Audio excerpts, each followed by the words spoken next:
रामकृष्ण हरी. आजच्या आपल्या या ज्ञानेश्वरी अभ्यास वर्गामध्ये आपल्या सर्वांचं खूप खूप हार्दिक स्वागत. माझं नाव राजन बडे. मी ह्या कार्यक्रमामध्ये संयोजन सेवा देणार आहे. माझे स्नेही मित्र आणि ज्येष्ठ मार्गदर्शक श्री माधव काका दोमकोंडवार, ज्यांना आपण या वर्गामध्ये प्रेमाने माधव काका म्हणणार आहोत.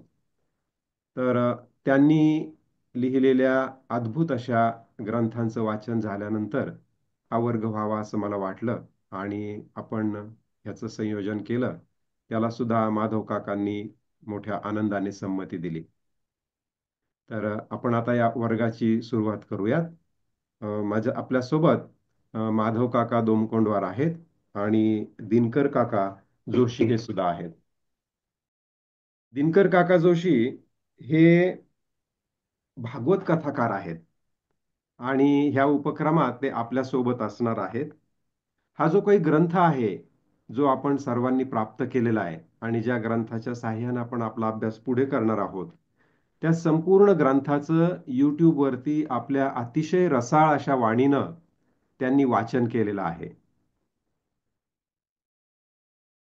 दिनकर जोशी यांनी स्वतः नर्मदा परिक्रमा पायी पूर्ण केलेली आहे आणि ते आपले जे ह्या कार्यक्रमातील मुख्य वक्ते आहेत माधव काका, त्यांचे ते वर्गमित्र सुद्धा आहेत.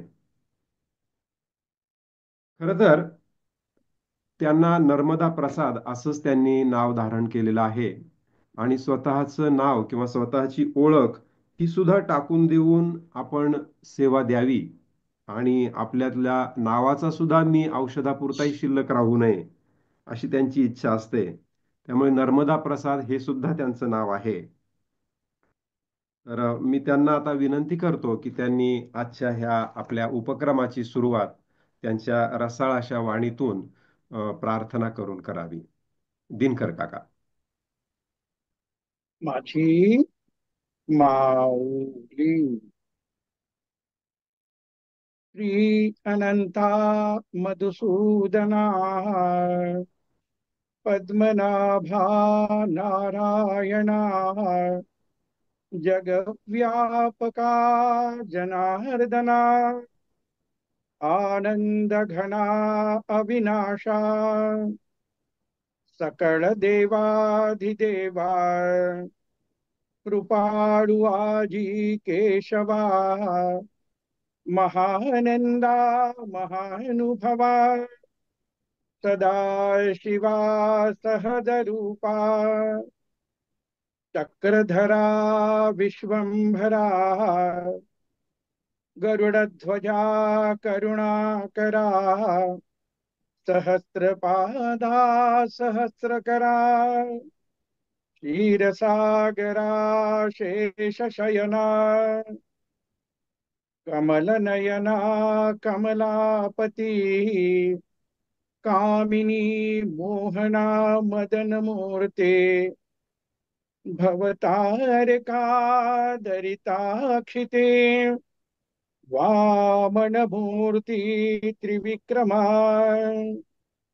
अगा ये सगुणा निर्गुणा जगज्जनीत्या जगजीवना वसुदेव देवकी नंदना बाळरांगणा बाळकृष्णा तुका आला लोटांगणी मज ठाव द्यावाजी चरणी हेची करीतसे विनवनी भवबंधनी सोडवावे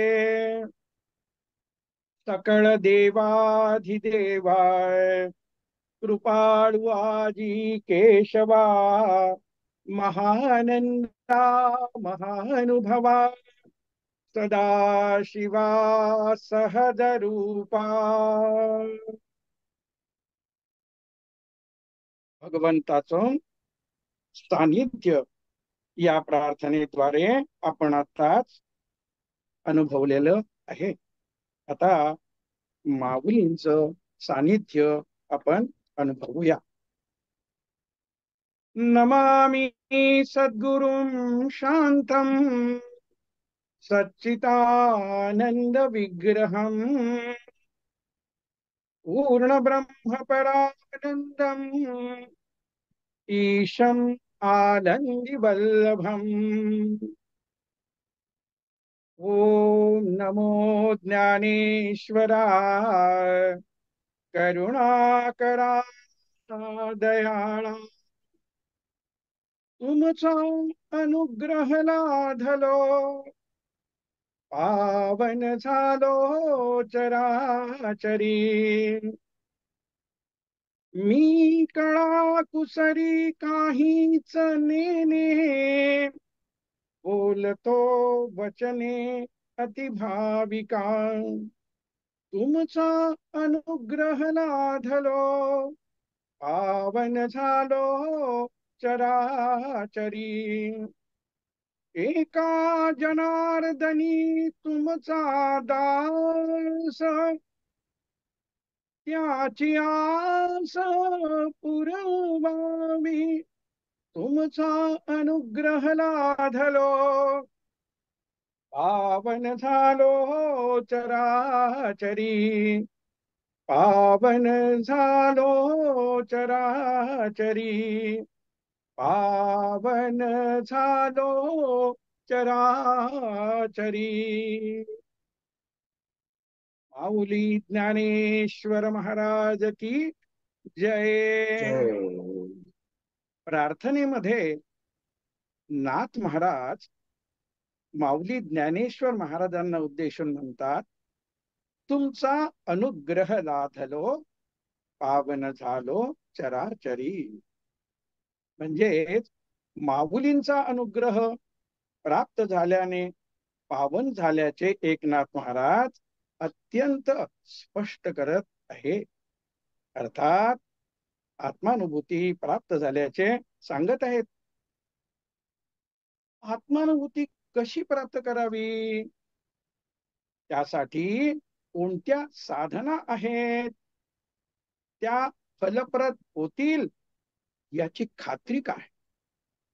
आजच्या या काळात आत्मानुभूती प्राप्त होईल का? कोणास झाली? माऊलींनी कोणास हा प्रसाद दिला? आम्हाला तो मिळेल का? या व अशा प्रश्नांच्या उत्तरासाठी आता आपण ज्यांना हा प्रसाद प्राप्त झालेला आहे असे आपले माधव काका म्हणजेच माधव विश्वनाथ डोमकोंडवार या ग्रंथाचे लेखक, त्यांना आता आपण ऐकूया. माझी माऊली.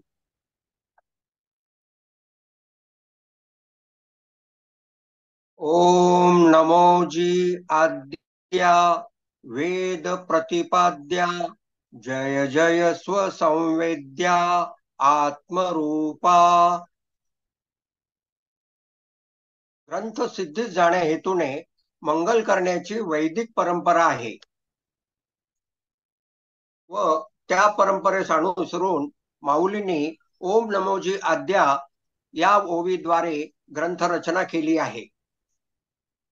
प्रस्तुत असलेली अभ्यास वर्गाची श्रृंखला माऊली कृपेने सिद्धीस जावी या हेतूने त्याच ओवीद्वारे मंगल केलेले आहे.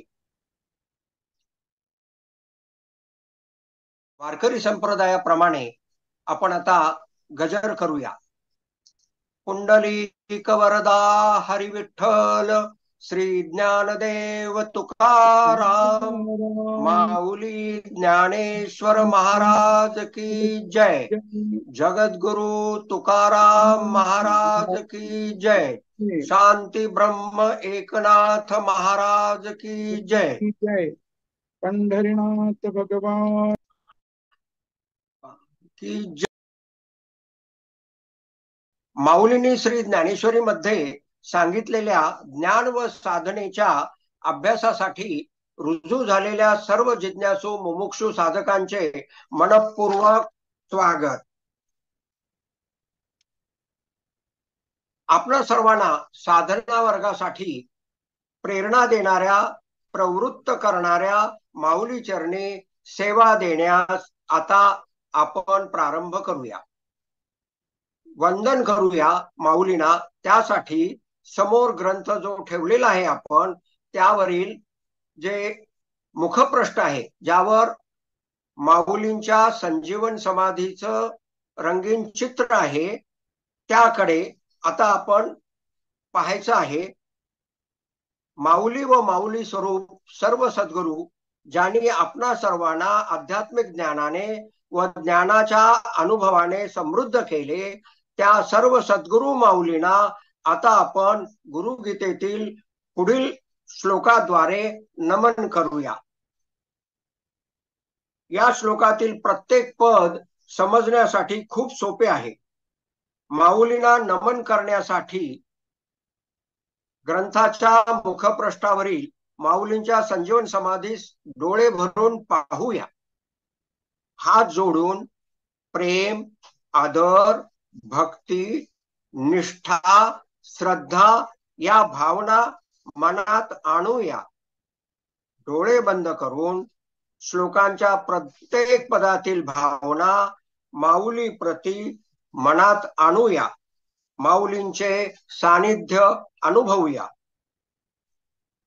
गुरुर ब्रह्मा गुरुर्विष्णू गुरुर्देवो महेश्वरः गुरु साक्षात परब्रह्म तस्मै श्री गुरवे नमः.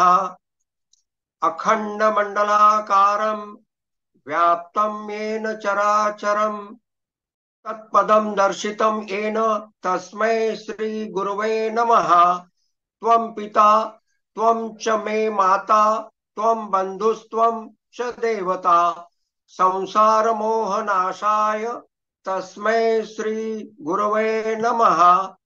ब्रह्मानंदं परम सुखदं केवलं ज्ञानमूर्तिं द्वंद्वातीतं गगन सदृशं तत्वमसि आदिलक्षणम् एकं नित्यं विमलं अचलं सर्वधि साक्षिभूतं भावातीतं त्रिगुणरहितं सद्गुरुं तं नमामि. अशा रीतीने माऊलींचं सानिध्य अनुभवल्यानंतर माऊलींच्या प्रेरणेने आता आपण ग्रंथ प्रवेश करूया. सर्वात सुरुवातीस आपण पाहूया की भगवद्गीता व श्री ज्ञानेश्वरीचे मुख्य प्रयोजन काय आहे. तर प्रयोजन आहे क्रमांक 1, आनंदाची प्राप्ती व दुःखापासून निवृत्ती. आणि दुसरं प्रयोजन आहे धर्माची संस्थापना करणे, म्हणजेच रामराज्याची स्थापना करणे. आणि ज्ञानेश्वरीचं त्याही पुढचं प्रयोजन आहे म्हणजे नीती आधारित कर्माद्वारे सुख समृद्धीमध्ये उत्तरोत्तर वाढ होत जाऊन सर्वत्र पसायदान प्रत्यक्षात आणणे, हे ज्ञानेश्वरीचं प्रयोजन आहे. आता आपणा सर्वांचं प्रयोजन काय असतं. आपण जे सर्व कर्म करतो, आपणा सर्वांच्या मनामध्ये जो विचार प्रवाह सुरू असतो, तो कशासाठी सुरू असतो. तर स्वतः सुखी व्हावं ह्या एकमेव उद्देशाने, आणि जे काही दुःख आहे ते भोगावं लागू नये, कमीत कमी त्या दुःखाची पुनरावृत्ती होऊ नये, अशा प्रकारे सर्व कर्म आणि विचारांचा प्रवाह मनामध्ये प्रत्येकाच्या सुरू असतो. उद्देश आहे सुखी व्हावं, पण अनुभव काय आहे. सुख पाहता जवा पाडे दुःख पर्वता एवढे, तुकाराम महाराज म्हणतात त्याप्रमाणे. याच्यामध्ये आपण सखोल पुढे जाणारच आहोत. सध्या आपण एवढं पाहूया की प्रयोजन काय आहे. तर प्रयोजन पुन्हा एकदा आपल्याला स्पष्ट करून सांगतो. गीता ज्ञानेश्वरीचे प्रयोजन आहे नित्य, म्हणजे कारण परत्वे नसणारा, म्हणजेच निरुपचार असणारा आत्म्याचा आनंद प्रत्येकास प्राप्त करून देणे, दुःखाची निवृत्ती करणे आणि जन्म मृत्यू चक्र संपविणे. अजूनही विशेष प्रयोजन आहेत ती म्हणजे कर्माची निर्लिप्तता अनुभवणे. आता दुसरं जे प्रयोजन आहे ते मी परत एकदा वाचतो. ते आहे नीती आधारित कर्माद्वारे सुख समृद्धीमध्ये उत्तरोत्तर वाढ होत जाऊन सर्वत्र प्रत्यक्षात पसायदान येणे. तर आता ह्यासाठीचं साधन काय आहे? तर साधन आहे उत्तरोत्तर आध्यात्मिक उन्नती. साधना काय आहे? ज्ञानयोग, कर्मयोग, ध्यानयोग, भक्तियोग या मार्गांच्या साधना, त्यांचा सुसमन्वय साधून करणे. आणि ध्येय काय आहे? सुसमन्वयाने साधना सिद्धी जाऊन आत्म्याचा अनुभव म्हणजे आत्मानुभूती प्रत्येकास प्राप्त होणे. तर ध्येय आहे की आत्म्याचा अनुभव यावा आणि त्याद्वारे प्रत्येकाला निरातिशय अखंडित अशा सुखाची अनुभूती प्रत्यक्षात प्राप्त व्हावी. आता माऊली गीतेतील तत्वज्ञाना संबंधाने काय खात्री देतात ते पाहूया. माऊली म्हणतात, हे गीता नाम विख्यात सर्व वाङ्मयाचे मथित, आत्मा जेणे हस्तगत रत्न होय. गीता हे नाम विख्यात आहे. विख्यात ह्यासाठी की वेदांचं सार उपनिषद आणि उपनिषदाचं सार गीता, अशी ही विख्यात असलेलं तत्वज्ञान आहे. हे सर्व वाङ्मयाचं म्हणजे आध्यात्मिक वाङ्मयाचं मथित म्हणजे सार आहे. आणि हे कशासाठी? तर प्रत्यक्षात आत्मा कसा अनुभूतीस यावा? तर तळहातावर ठेवलेल्या रत्नासारखा आत्मा अनुभवास यावा, अर्थात आत्म्याचं सुख सर्वांना प्राप्त व्हावं, हे गीतेचं मथित आहे. आणि माऊली ज्ञानेश्वरी संबंधाने काय खात्री देतात? माऊली म्हणतात, मज समग्राते जाणसी ऐसे. मज म्हणजे भगवंत म्हणतात, मज समग्रासे जाणती ऐसे, आपुल्या तळहातीचे रत्न जैसे. म्हणजे स्वतःच्या तळहातावर ठेवलेल्या रत्नासारखा मी तुझ्या हृदयस्थ असलेला आत्मा तू असा जाणशील. आणि तुझं ज्ञान सांगेन तैसे विज्ञानेसी. आणि हे ज्ञान मी तुला असं सांगेन, तेही विज्ञानासह सांगेल की ते तुला स्वतःच्या तळहातावरील रत्नासारखं टळटळीतपणे अनुभवास येईल, अशी माऊली खात्री देतात. आता ही खात्री जी दिलेली आहे तर ती माऊलींनी सांगितलेल्या साधना करण्याद्वारे प्राप्त होणारी खात्री आहे. आणि माऊलींनी सांगितलेल्या साधना प्रत्यक्षात करण्याची जबाबदारी, ते धनुष्य उचलण्याची जबाबदारी आपणा सर्वांची आहे. आणि मला खात्री आहे, कारण माऊली अत्यंत सामर्थ्यवान आहे, भगवंत कृपासागर आहेत. आणि त्यामुळं त्यांनी सांगितलेल्या मार्गावर आपण मनपूर्वक वाटचाल केली की गीता ज्ञानेश्वरीचं ध्येय प्रत्यक्षात प्राप्त होतं.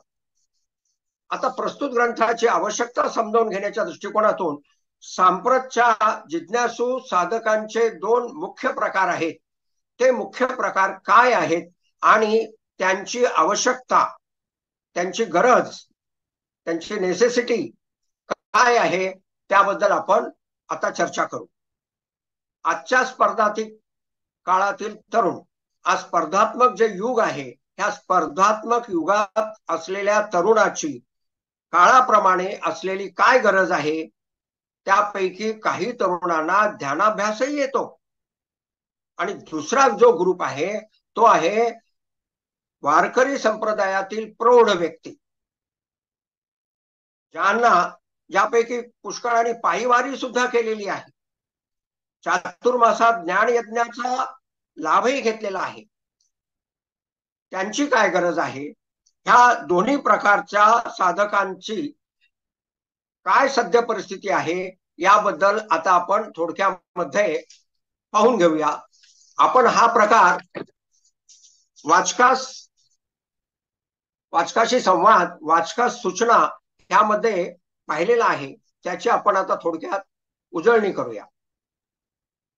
वारकरी संप्रदायातील मुमुक्षु जिज्ञासू भक्तांची संख्या कित्येक लक्ष आहे. हे कित्येक लक्ष आहे हे समजण्यासाठी एक उदाहरण पुरेसं आहे की देहू, आळंदी इत्यादी ठिकाणाहून दरवर्षी सुमारे 10 लक्ष वारकरी सुमारे 300 किलोमीटरचं पायी अंतर चालून पंढरपूरला दर्शनासाठी जमतात. आता हे पायी अंतर चालत असताना सुमारे 20 दिवसाच्या काळामध्ये त्यांना जितक्या प्रमाणात त्यांच्या स्वतःच्या घरी सुखसोयी असतात, मग तो कुठल्या का आर्थिक वर्गातील असेना, त्याच्या खूप कमी असलेल्या सुविधा या पायी चालण्याच्या काळात त्यांना प्राप्त असतात. आणि अशाही परिस्थितीत ते घरामध्ये जितके सुखी असतात त्याच्यापेक्षा कितीतरी जास्त सुखी, आनंदी असतात. पायी चालण्याची साधना करीत असतात, म्हणजे ते कष्टही नेहमीपेक्षा जास्त घेत असतात, सोयी सुविधा नेहमीपेक्षा कमी असतात, आणि तरी सुद्धा ते जास्त आनंदी असतात. आता असे कित्येक लक्ष वारकरी आहेत, आणि ह्यापैकी समजा एक आपण 5-10% हौसे नवसे गवसे जरी सोडलं तरी कित्येक लक्ष वारकरी हे जिज्ञासू, मुमुक्षु, साधनेसाठी कष्ट घेणारे आहेत. ह्यापैकी बरेचसे जण पंढरपूरमध्ये चातुर्मासामध्ये 4 महिने तिथे काही हजार साधक 4 महिने तिथे मुक्कामास असतात आणि तेथील विनामूल्य ज्ञान यज्ञाचा आस्वाद ते घेत असतात. कित्येक हजार वारकरी काही काळासाठी चातुर्मासात पंढरपूरमध्ये येऊन हाच ज्ञान यज्ञाचा ते स्वाद घेत असतात. या व्यतिरिक्त कितीतरी मोठे मोठे साधू संत महाराष्ट्रभरच नाही तर इतर राज्यामध्ये जाऊन तेथे असलेल्या मराठी भाषिकांना गीता ज्ञानेश्वरीतील ज्ञान, तुकाराम महाराजांच्या गाथेतील, एकनाथी भागवतातील म्हणजेच प्रस्थानत्रयी मधील ज्ञान, तसेच श्रीमद भागवतामधील ज्ञान सांगत असतात. आता हे एवढे सगळे लक्षावधी लोकांना ज्ञानाचा काही ना काही प्रमाणामध्ये भाग मिळालेला आहे. विशेष म्हणजे वारकरी संप्रदायामध्ये इतर संप्रदायांच्या तुलनेत, मी तर म्हणेल पूर्ण भारतातील इतर संप्रदायाच्या तुलनेत ज्ञानाची गुणवत्ता, ज्ञानाची मात्रा ही अत्युच्च श्रेणीतील आहे. आणि असं असताना सुद्धा नगण्य लोकांना आत्म्याची प्रत्यक्षात अनुभूती प्राप्त झालेली आहे. याचा अर्थ असा घेऊ नये की त्यांना आध्यात्मिक अनुभव मुळीच आलेला नाही. त्यांना आध्यात्मिक अनुभव काही प्रमाणात निश्चित आलेला असतो. मी आता थोड्या वेळापूर्वी जसं तुम्हाला सांगितलं की पायी वारी करीत असलेला वारकरी नेहमीपेक्षा जास्त कष्टात असताना नेहमीपेक्षा जास्त सुखात असतो. हा आध्यात्मिकच अनुभव आहे, ह्यात काही शंकाच नाही. दुसरेही अनुभव येतात. त्या अनुभवाचं प्रमाण कसं असतं, प्रकार कसा असतो. संकटाच्या वेळी कोणीतरी धावून आलं, कोणीतरी मदत केली, मला संकटातून बाहेर काढलं, मी दुःखात, संकटात, विपदेमध्ये असताना माझी मदत केली, अशा प्रकारचा हा अनुभव असतो. सुख दिलं तर हे भगवंताने मला सुख दिलं, अशा प्रकारचा हा अनुभव ही असू शकतो. पण हा अनुभव शब्दरहित मनाद्वारे निर्मणी अवस्थेतील म्हणजेच तुर्यावस्थेतील सततच्या आध्यात्मिक म्हणजेच आत्म्याचा आनंदाचा अनुभव त्यांना प्राप्त झालेला नसतो. हेही लक्षात घेणं आवश्यक आहे. तर मग असं का व्हावं, ह्या संबंधाने माऊलींनी प्रस्तुत ग्रंथाची रचना करून घेतलेली आहे. हे सर्व वारकरी टळटळीतपणे माऊलींनी खात्री दिल्याप्रमाणे तळहातावरील रत्न्याचा जसा चहूबाजूने पाहून अनुभव येतो तशा प्रकारे आत्म्याचा अनुभव टळटळीतपणे प्राप्त व्हावा याचे ते अधिकारी आहेत. त्यामुळे स्वतःला आपण अधिकारी अजून नाहीत असा न्यूनगंड कृपया कोणीही बाळगू नये. आता दुसऱ्या प्रकारचा जो साधक आहे त्या साधकांचे आपण पाहूया. हा जो दुसऱ्या प्रकारचा साधक आहे त्यांचं एकच म्हणणं, आम्हा जवळ वेळ नाही, आम्हा अध्यात्मामध्ये रुची आहे पण काय करू, आम्हास वेळ नाही. त्यांच्यापैकी काही जणांनी साधना अभ्यासही केलेला आहे. विशेष म्हणजे वैकुंठवासी गुरुवर्य माझे सद्गुरु ऋषी प्रभाकरजी, माझे सद्गुरु आर्ट ऑफ लिव्हिंगचे श्री श्री रविशंकर गुरुजी, माझे सद्गुरु विपश्यनेचे भारतात विपश्यना ज्याने रुजू केली ते गोयंका गुरुजी, या सर्वांचे आणि अशाच प्रकारच्या इतर बऱ्याच संप्रदायाचे साधक वर्ग ज्यांना प्रत्यक्षात ध्यानाभ्यास करायला जमतो अशा प्रकारचे सुद्धा बहुसंख्य साधक आहेत. तथापि त्यांना सुद्धा अखंडित तुर्यावस्था, अखंडित उन्मनी अवस्था, अखंडितपणे आत्म्याचा आनंद, दुःखाची निवृत्ती हा आध्यात्मिक अनुभव अजूनही प्राप्त झालेला नाही आणि तो अनुभव प्राप्त व्हावा यासाठी ते इच्छुक आहेत.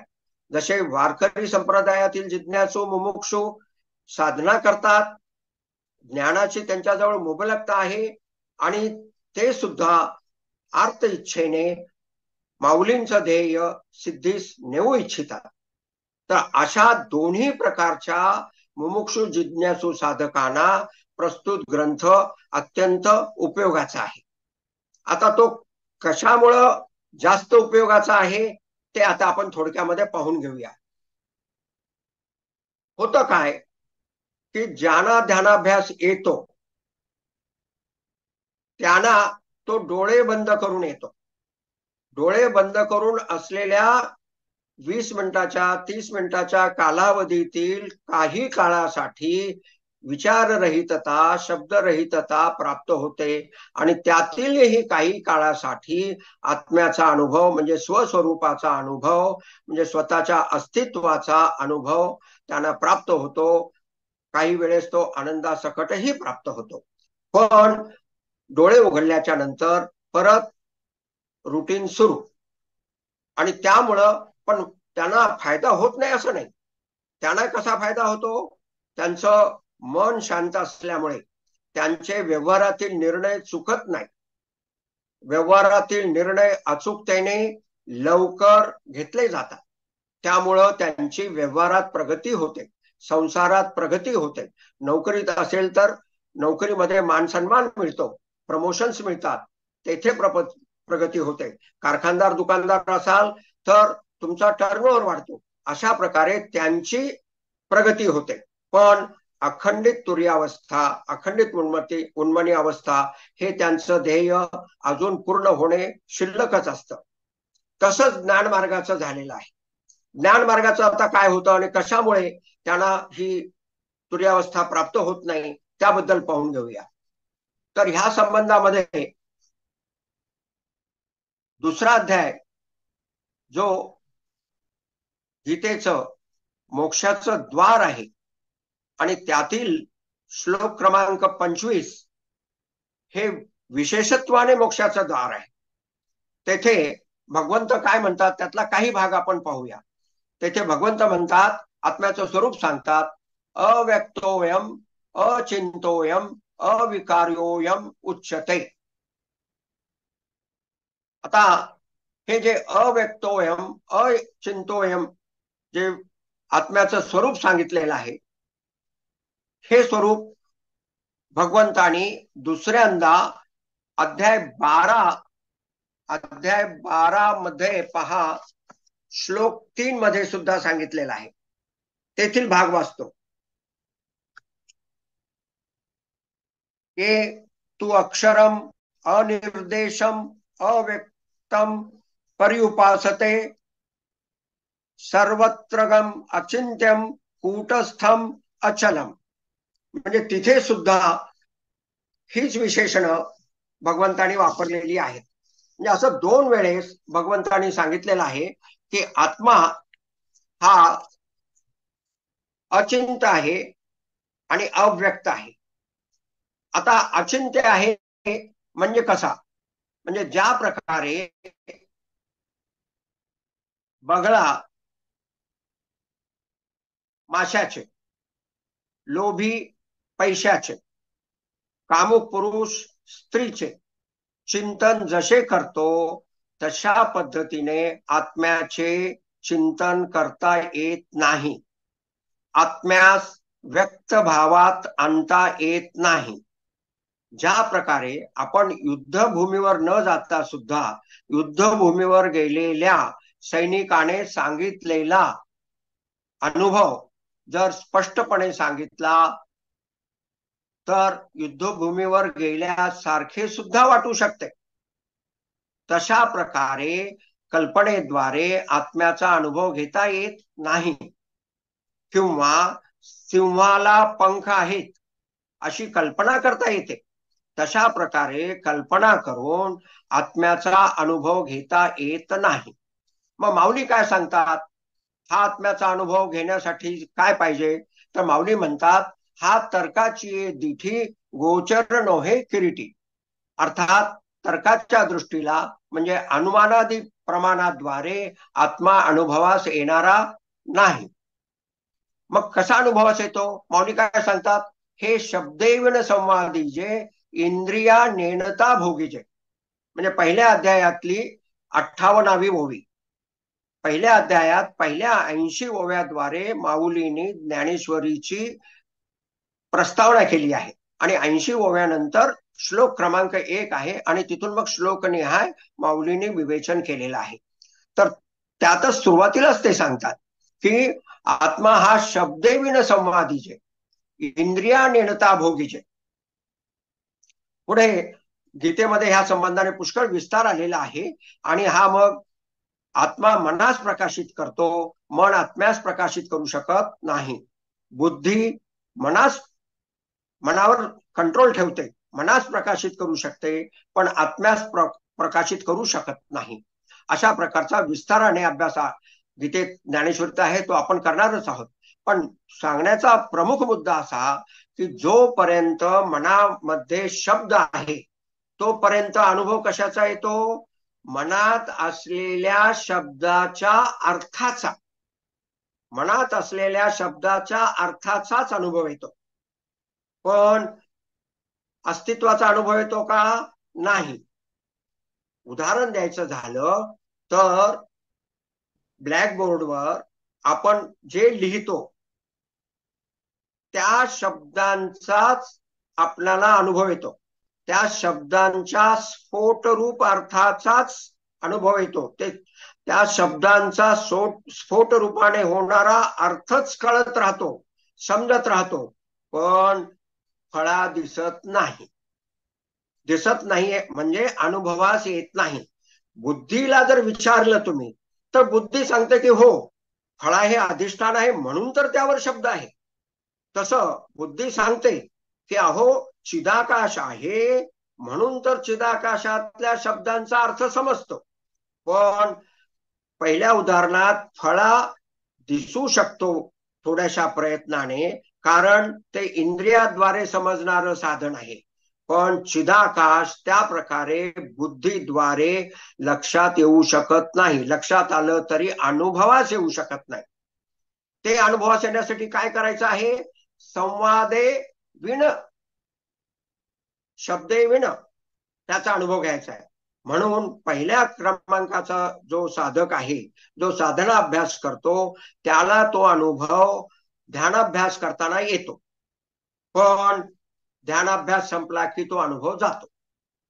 दुसऱ्या प्रकारचा जो प्रौढ वारकरी साधक आहे, ज्याच्याजवळ अहम ब्रह्मास्मी, सर्वम खल्विदम ब्रह्म इत्यादी महावाक्यांचं भरपूर ज्ञान आहे, त्यास अनुषंगून असलेल्या इतर अवांतर वाक्यांचं म्हणजेच इतर शब्द प्रमाणांचं भरपूर ज्ञान आहे, त्या ज्ञानामध्ये त्याची निष्ठा आहे, आणि तरी सुद्धा मनामध्ये येणारा सततचा शब्दांचा प्रवाह, नामरूपाचा प्रवाह त्यास अनुभवापासून वंचित करतो.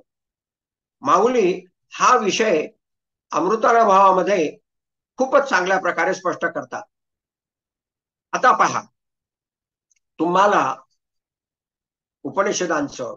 उपनिषदांचं सार असलेल्या गीतेचं, ज्ञानेश्वरीचं मुळीच ज्ञान नसेल, अल्पांशानेही ज्ञान नसेल, तर तुम्हाला आत्मानुभवास येऊ शकेल का? निश्चितच नाही. कारण आध्यात्मिक ज्ञान, ज्याला आपण परोक्ष ज्ञान म्हणतो, ते परोक्ष ज्ञान प्राप्त होणं हे आवश्यक आहे. आता ह्या निमित्ताने आपण परोक्ष आणि अपरोक्ष हे नेहमी येणारे दोन शब्द समजून घेऊया, म्हणजे विषय प्रवेशासाठी ते सोपं राहील.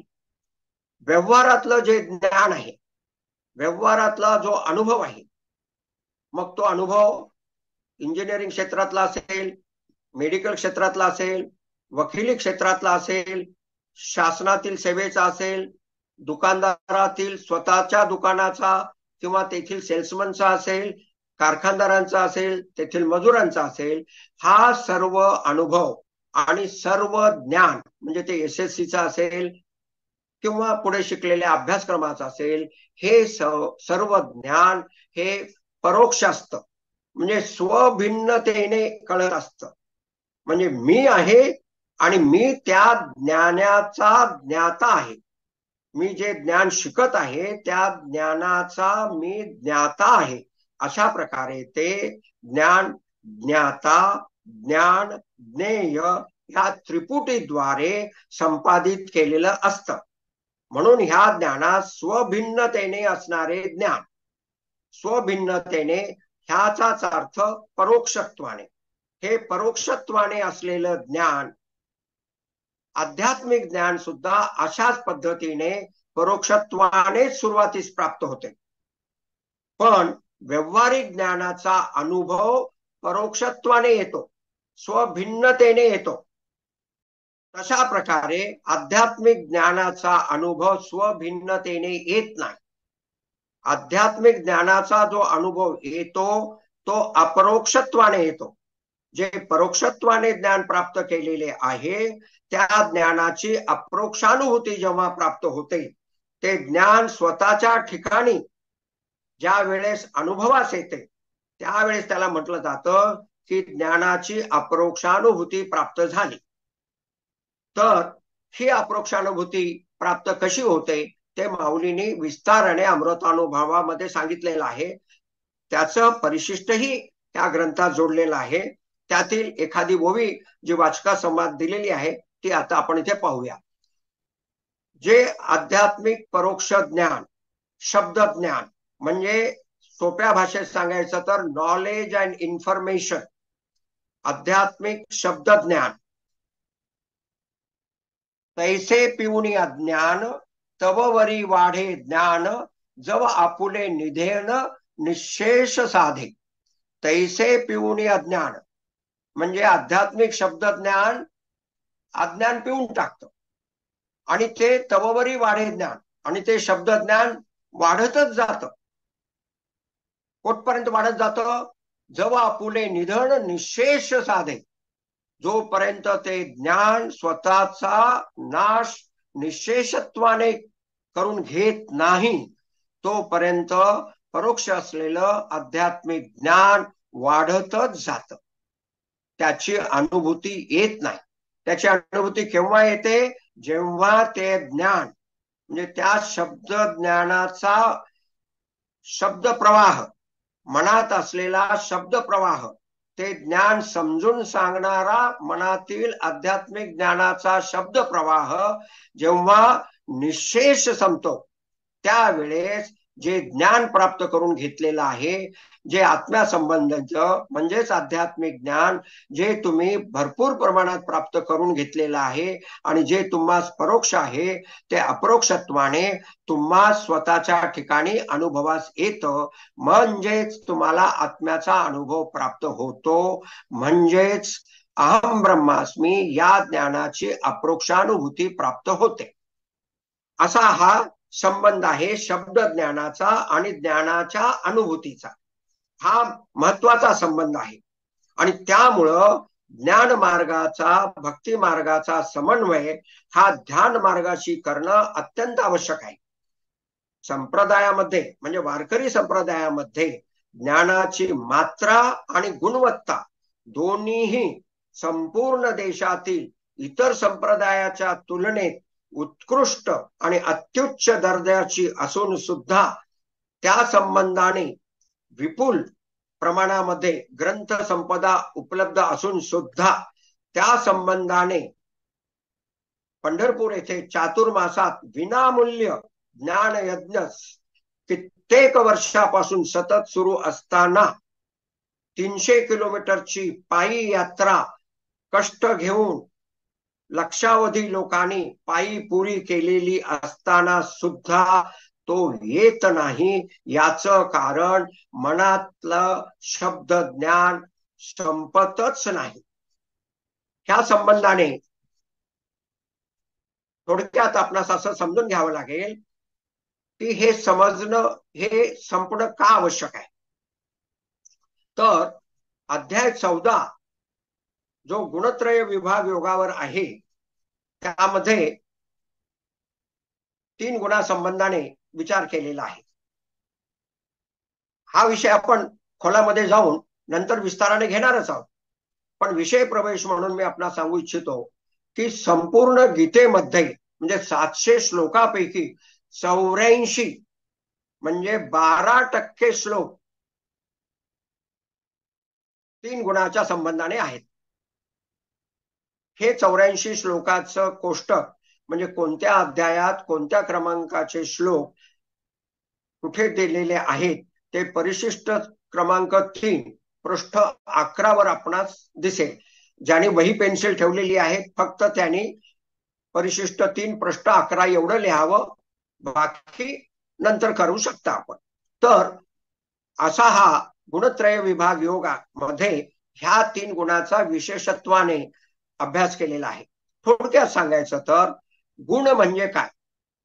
गुण ह्या संस्कृत शब्दाचा अर्थ, मराठीमध्ये गुण म्हटलं की आपल्या समोर सद्गुण दुर्गुण मधला गुण हा शब्द येतो, पण त्रिगुणात्मकता मधील गुण हा शब्दाचा अर्थ आहे दोरी. मग ती दोरा असेल किंवा दोरखंड असेल, जी बांधून ठेवते ती दोरी, त्याला म्हणायचं गुण. अशा रीतीने हे त्रिगुणाचं वर्गीकरण सत्वगुण रजोगुण तमोगुण असं त्रिगुणात्मक वर्णन म्हणजे संपूर्ण सृष्टी ही त्रिगुणात्मक आहे. अगदी स्पष्टतेने समजण्यासाठी ह्या वर्गीकरणाला असं समजावं की मुंगीपासून ब्रह्मदेवापर्यंतची प्रत्येक गोष्ट ही त्रिगुणात्मक आहे. अजून स्पष्टतेने समजण्यासाठी आपण असं समजावं की सर्व चराचर, मग ते प्राणी पशु पक्षी इत्यादी, त्याशिवाय मनातील भावना वृत्ती शब्द प्रवाह विकार हे सर्व त्रिगुणात्मक. म्हणजे जशी माती ही घटासाठी म्हणजे सुरेई माठासाठी उपादान कारक आहे, उपादान कारण आहे म्हणजे रॉ मटेरियल आहे, त्याप्रमाणे सत्वगुण रजोगुण तमोगुण हे सर्व सृष्टीतील सर्व पदार्थांशी वस्तूसाठी विचार विकार भावना वृत्ती अंतःकरण कर्मेंद्रिय ज्ञानेंद्रिय या सर्वांच्या साठी उपादान कारण आहे असं समजून घ्यावं. म्हणजे मग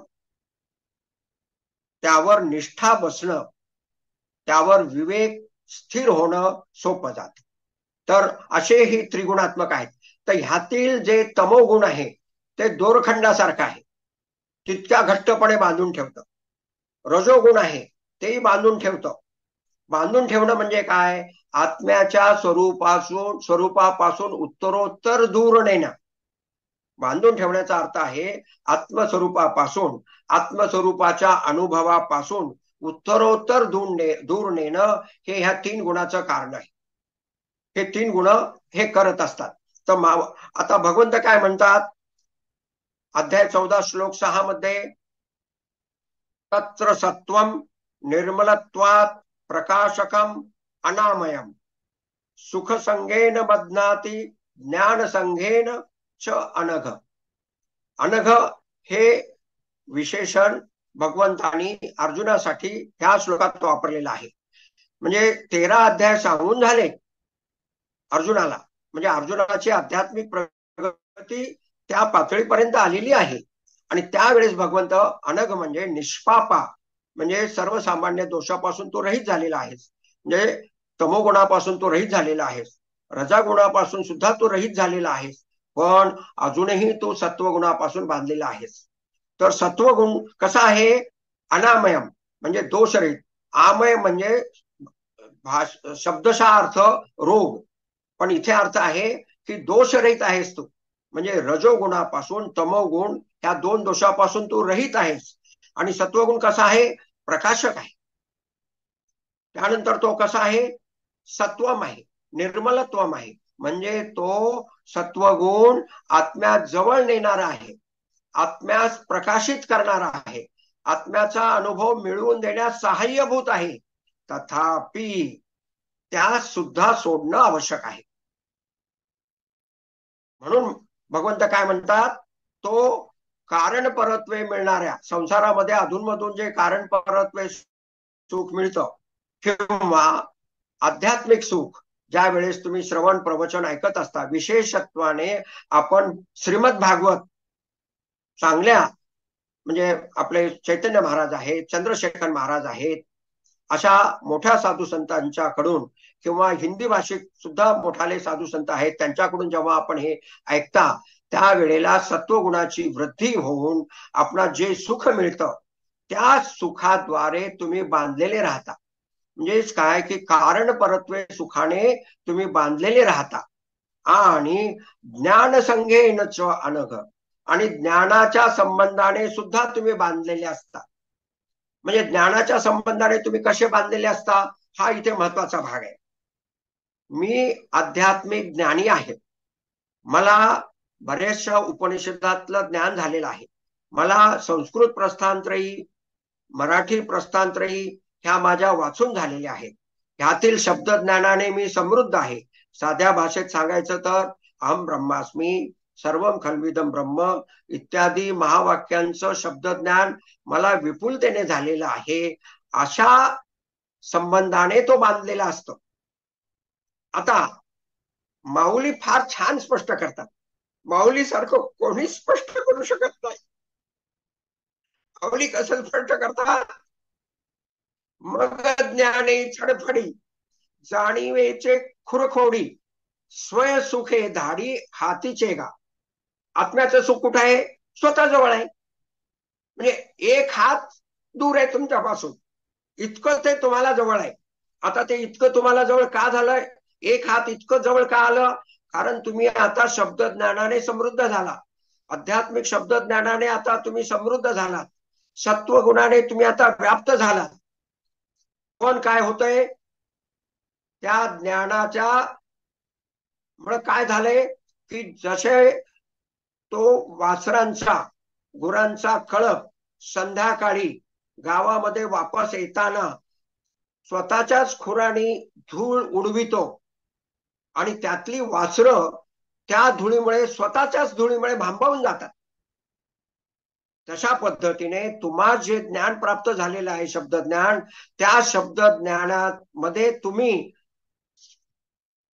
स्वतःच्या आत्म्याच्या अनुभवास धुंडाळत असता, त्या शब्द ज्ञानात सडफडत असता, आत्मज्ञानाचा मार्ग धुंडाळत राहता आणि सत्वगुणापासून रहित न होता आल्यामुळे आत्म्याच्या अनुभवापासून वंचित होता. म्हणजे काय आहे की शब्द ज्ञानचं निशेषपणे नाश होणं,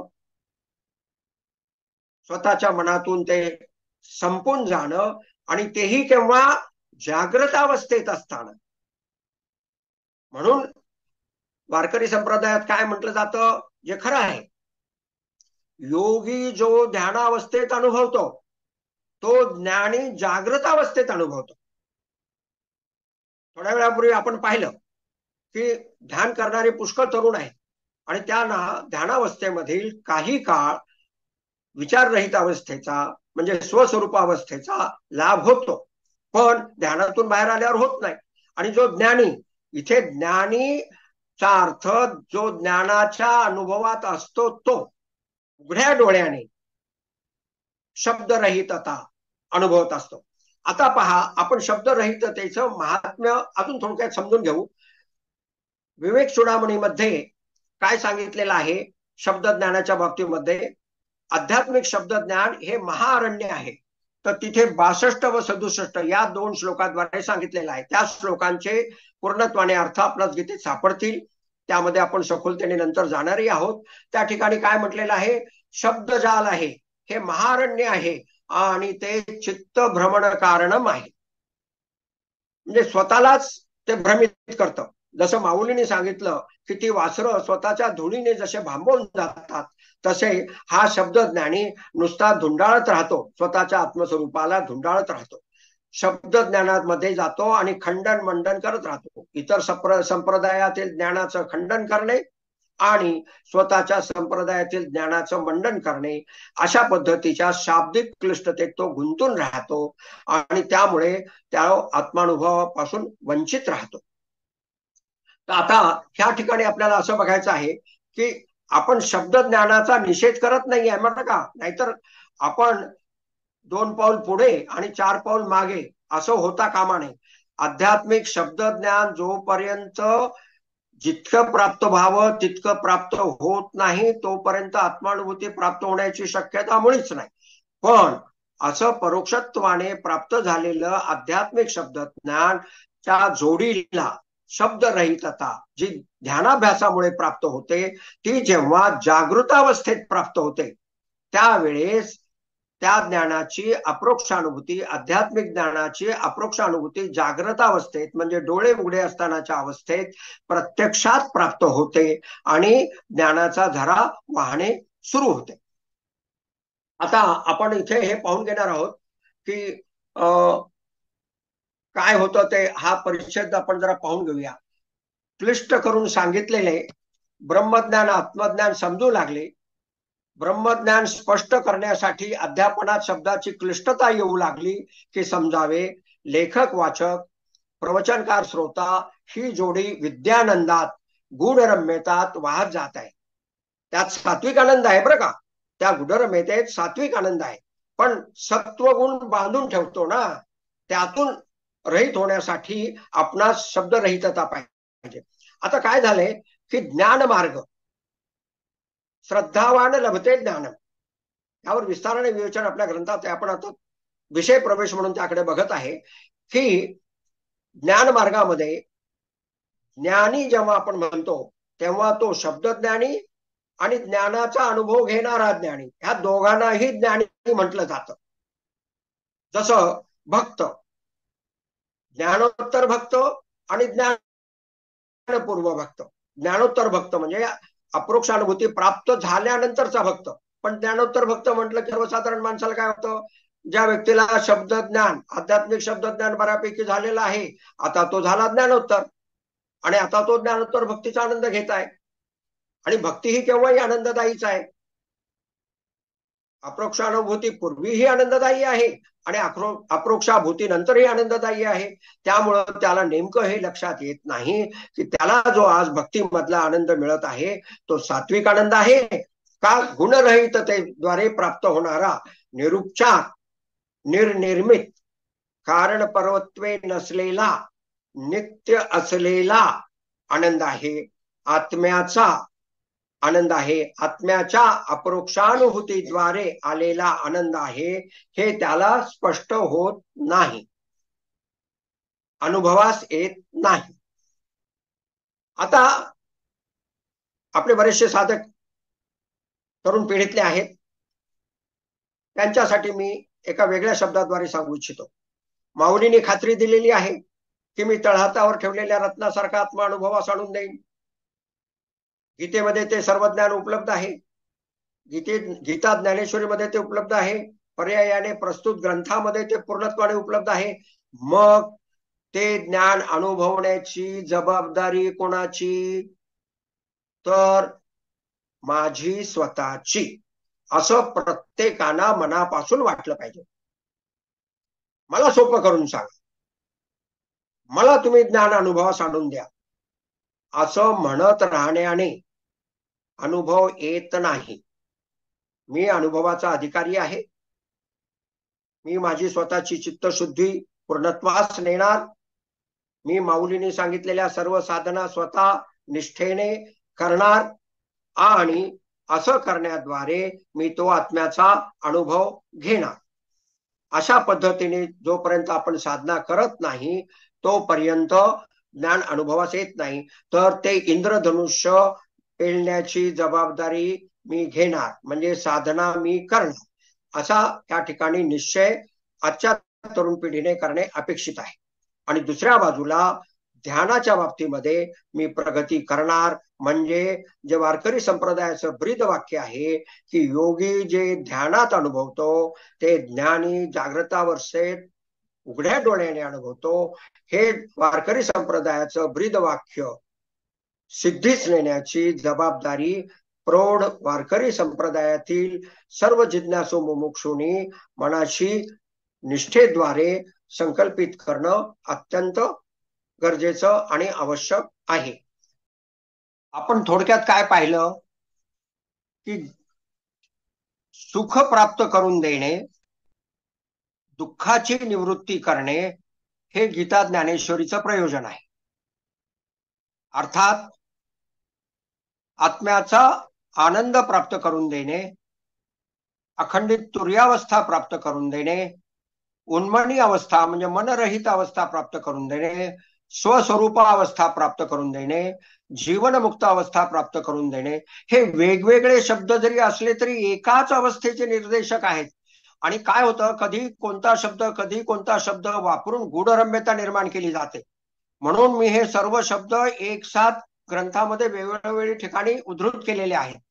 म्हणजे ह्या वेगवेगळ्या शब्दामध्ये अडकून राहायचं नाही आहे, तर साधनेद्वारे ती अवस्था प्राप्त करावयाची आहे. आणि त्या अवस्थेद्वारे मग शरीराशी निर्लिप्तता प्राप्त होते.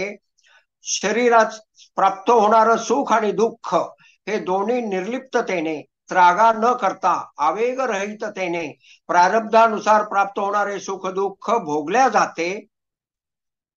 विशेष म्हणजे कर्मापासूनची निर्लिप्तता प्राप्त होते आणि मृत्यू पश्चात विदेह मुक्ती प्राप्त होऊन जन्म मृत्यू चक्र संपते. जागृत अवस्थेमध्ये जे सध्या जगत सत्यत्वाची प्रतीती येत असते, स्वप्नाबद्दल मी बोलत नाहीये.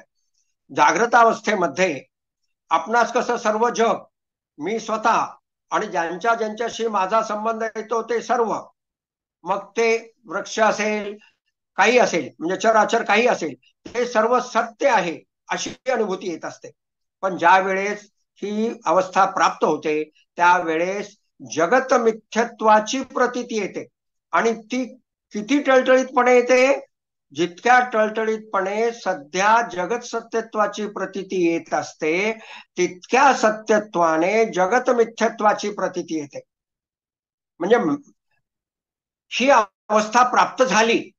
अहो मला झाली असेल, मला काय माहिती, आता मी इतक्या वर्षापासून हा सगळा अभ्यास करतो, एवढं सगळं मला शब्दज्ञान झालेलं आहे, म्हणजे मला ही अवस्था प्राप्त झाली असेल, पण मी ती सांगू इच्छित नाही, सांगून आत्मश्लाघा कशाला करून घेऊ, असं हे नाही. ती अवस्था इतकी स्पष्ट असते. किती स्पष्ट असते? आश्चर्यवत पश्यती, इतकी ती स्पष्ट असते. त्यामुळं ती अवस्था प्राप्त झालेली आहे आणि कळलेली नाही असं असू शकत नाही. आणि मला ती सांगावयाची नाही असा कांगावाही करण्याची गरज नाही. ते सांगणं हे आपल्या गुरुप्रती म्हणजे ज्ञानेश्वर माऊली प्रती कृतज्ञता व्यक्त करणं आहे आणि ती सांगावी की नाही हा माझ्या समोरचा फार मोठा प्रश्न होता. कारण काय की ती एवढ्या स्पष्टपणे कोणी सांगत नाही. आपण सांगणं म्हणजे संकोच वाटायचा, ज्याला साध्या भाषेत आम्ही म्हणतो की बोटचेपेपणा वाटायचा, की आत्मश्लाघ आहे, कसं काय सांगायचं. आणि मग काय झालं की एक मनामध्ये अशी एक भावना निर्माण झाली की हा ग्रंथ जो माऊली कृपेने साकार झालेला आहे, म्हणजे मला अनुभवाची प्राप्ती झाली. प्राप्ती झाल्यानंतरच्या 10 वर्षाच्या कालखंडात हा ग्रंथ माऊलीने लिहून घेतला. आता माऊलीने लिहून घेतला हा विनयाचा भाग कमी आणि वस्तुस्थितीचा भाग जास्त आहे. आता साध्या सोप्या शब्दात मी असं सांगत असतो की आम्ही ज्या वेळेस शासनामध्ये उच्च पदस्थ होतो त्यावेळेस आम्हाला स्टेनो असायचा. स्टेनो म्हणजे शॉर्ट हँड मध्ये आम्ही बोललेलं काय हिंदी नाहीच म्हणा, मराठी इंग्लिश तो लिहून घ्यायचा आणि टाईप करून आणून देऊन त्याचा ऑफिस सुधारणा करायचं आणि मग ते आम्ही अजून थोड्या सुधारणा करून आम्ही ते निर्गमित करायचो. तर ते उच्चाधिकारी शासकीय अधिकाऱ्याचं वैभव असतं की आम्हाला आमचा पीएस स्टेनो आहे. आता सोप्या भाषेत सांगायचं तर ते स्वतःला स्टेनो असणं हे आमचं एवढंच वैभव आणि माऊलीने आम्हाला स्टेनो केलं हे आमचं एवढं वैभव. असा हा प्रकार प्रत्यक्षात घडला. घडल्यानंतर आता प्रश्न निर्माण झाला की एक सरकारी अधिकारी असेल थोडासा वर गेलेला, पण एक सरकारी अधिकारी त्याने लिहिला एक ग्रंथ, शेकडो हजारो लक्षावधी ग्रंथ, त्यात एक ग्रंथ लिहिला. आता तो वारकरी संप्रदायाच्या लोकांनी का वाचावं? अहो एवढ्या मोठ्या मोठ्या साधू संतांच्या जे आमचे गुरुवर्य आहेत ज्यांच्यापासूनच आम्ही शिकलो त्यांच्या अर्थाच्या ज्ञानेश्वरी उपलब्ध असताना त्यांचं नाव घेणं इथे मी माझ्यासाठी आवश्यक समजतो. म्हणजे जशी दांडेकर महाराजांची, त्यांना महाराज म्हटलेलं आवडत नसते, मामांची अर्थाची ज्ञानेश्वरी, नाना महाराज साखरेंची अर्थाची ज्ञानेश्वरी जी सगळ्यात सुरुवातीस आली आणि जी मला भगवंत कृपेने शाळेत असताना मी अर्थाची ज्ञानेश्वरी वाचली. मला आपल्याला ज्यांना माहिती नाही ज्यांच्याकडे ती ज्ञानेश्वरी नाही त्यांना मी ती थोडक्यात दाखवू इच्छितो की एवढी ज्ञानेश्वरी आहे पाहिजे. ही ज्ञानेश्वरी मला माऊली कृपेने शाळेत असताना वाचावयास मिळाली आणि भगवंतानी दिलेल्या प्रगल्भ बुद्धीद्वारे ती मला 100% म्हणणं योग्य वाटत नाही म्हणून जवळजवळ पूर्णपणे समजली. तशाच प्रकारच्या ज्ञानेश्वरी मग कालोखामध्ये ज्यांचे जशी आता थोड्या वेळपूर्वी म्हणालो तशी मामांची ज्ञानेश्वरी, शंकर महाराजांची ज्ञानेश्वरी, त्यानंतर 2 खंड प्राप्त झाले दुंडा महाराजांचे, तिसरा झाला नाही अजून प्राप्त, ते 2 खंड म्हणजे ज्यामध्ये मला वाटते 12व्या अध्यायाच्या थोडं पुढे पर्यंतच लिहिलेलं आहे. त्यानंतर बाबा महाराजांची गीता प्रेषित ज्ञानेश्वरी आणि अशा प्रकारच्या कमीत कमी इतर 5-10 ज्ञानेश्वरी वाचावयास मिळाल्या. आणि त्यामुळेच जिथे शब्दज्ञान समजलं नाही तिथे, कारण माऊलीने अनुभव आधी प्राप्त करून दिला आणि मग ग्रंथ लिहून घेतला, त्यामुळे उलट झालं. शब्दज्ञान कमी, आचार्याजवळ दोन्ही असावं लागतं, शब्दज्ञानही असावं लागतं आणि शब्दाची अनुभूतीही असावी लागते. तर मग हे सर्व ज्ञानामध्ये समृद्ध केलं. ह्या आता ज्या गुरुवर्यांची नावं सांगितली त्यांनी समृद्ध केलं. त्यानंतर मग भरपूर प्रमाणामध्ये कॉलेजमध्ये असताना हिंदी इंग्लिश मधून तत्वज्ञानाचं वाचन घडलं. त्यानंतर कोल्हटकरांचा जो पातंजल सूत्रावरचा ग्रंथ आहे त्याचं अध्ययन घडलं. अशा रीतीने भरपूर म्हणजे श्रीमद भागवत आहे त्याचं अध्ययन झालं. त्याच्यानंतर जे साधू संतांनी त्यावर जे एक आठवड्याची शिबिरं घेतली जातात करून झाली. त्याच्यानंतर आधुनिक संप्रदायाची ज्यांचे नाव मी थोड्या वेळापूर्वी, त्यानंतर लाईफ आहे लिव्हिंग इन फ्रीडम अँड एक्स्टन्सी, हा स्वामी सुखबोधानंदांचा कोर्स आहे, त्यावर अभ्यास वर्गामध्ये बसून ऐकायला मिळाली. चिन्मयानंदाचा सुद्धा शिबिर मला करायला मिळालं. ओशोंचं सुद्धा लाईव्ह प्रवचन काही ऐकायला मिळाली. म्हणजे असा कॉलेजमध्ये असतानापासून हा अविरत असा प्रवास सुरू राहिला. लँडमार्क फोरम एक आहे, त्याच्यानंतर हरे राम हरे कृष्ण आहे, त्याच्यानंतर रेखी आहे, त्याच्यानंतर प्राणी हिलिंग आहे, प्रजापिता ब्रह्माकुमारी आहे. ह्या सगळ्यांचे कोर्सेस करायला मिळाली. इथे मला माझं वैभव सांगायचं नाही, कृपया लक्षात घ्या. एवढ्या संप्रदायाने आज आपला भारतवर्ष समृद्ध आहे आणि यांची किमान पक्षी नावं तरी सर्वांना माहिती पाहिजेत. माझा संप्रदाय चांगला निश्चित आपण म्हणावं, पण इतरांच्या संप्रदायांना कमी लेखू नये. जसं आपण आता वारकरी आहोत, तर वारकरी संप्रदाय आणि स्वतःची भूमिका मोठा भाऊ म्हणून जोपासावी. आपण इतरांना लहान भावांचा दर्जा देणे तितकंच आवश्यक आहे, हेही विसरू नये. हा इथे सांगण्याचा मुद्दा आहे. ते ह्या सर्वांची मला मूळ गुरूंच्याकडून शिबिर करण्याचा योग प्राप्त झाला आणि ह्या सगळ्यांचा सुसमन्वय होऊन मग अनुभूती प्राप्त झाली. आणि ती अनुभूती थोड्या वेळापूर्वी सांगितल्याप्रमाणे अत्यंत टळटळीत असते, अत्यंत स्पष्ट असते.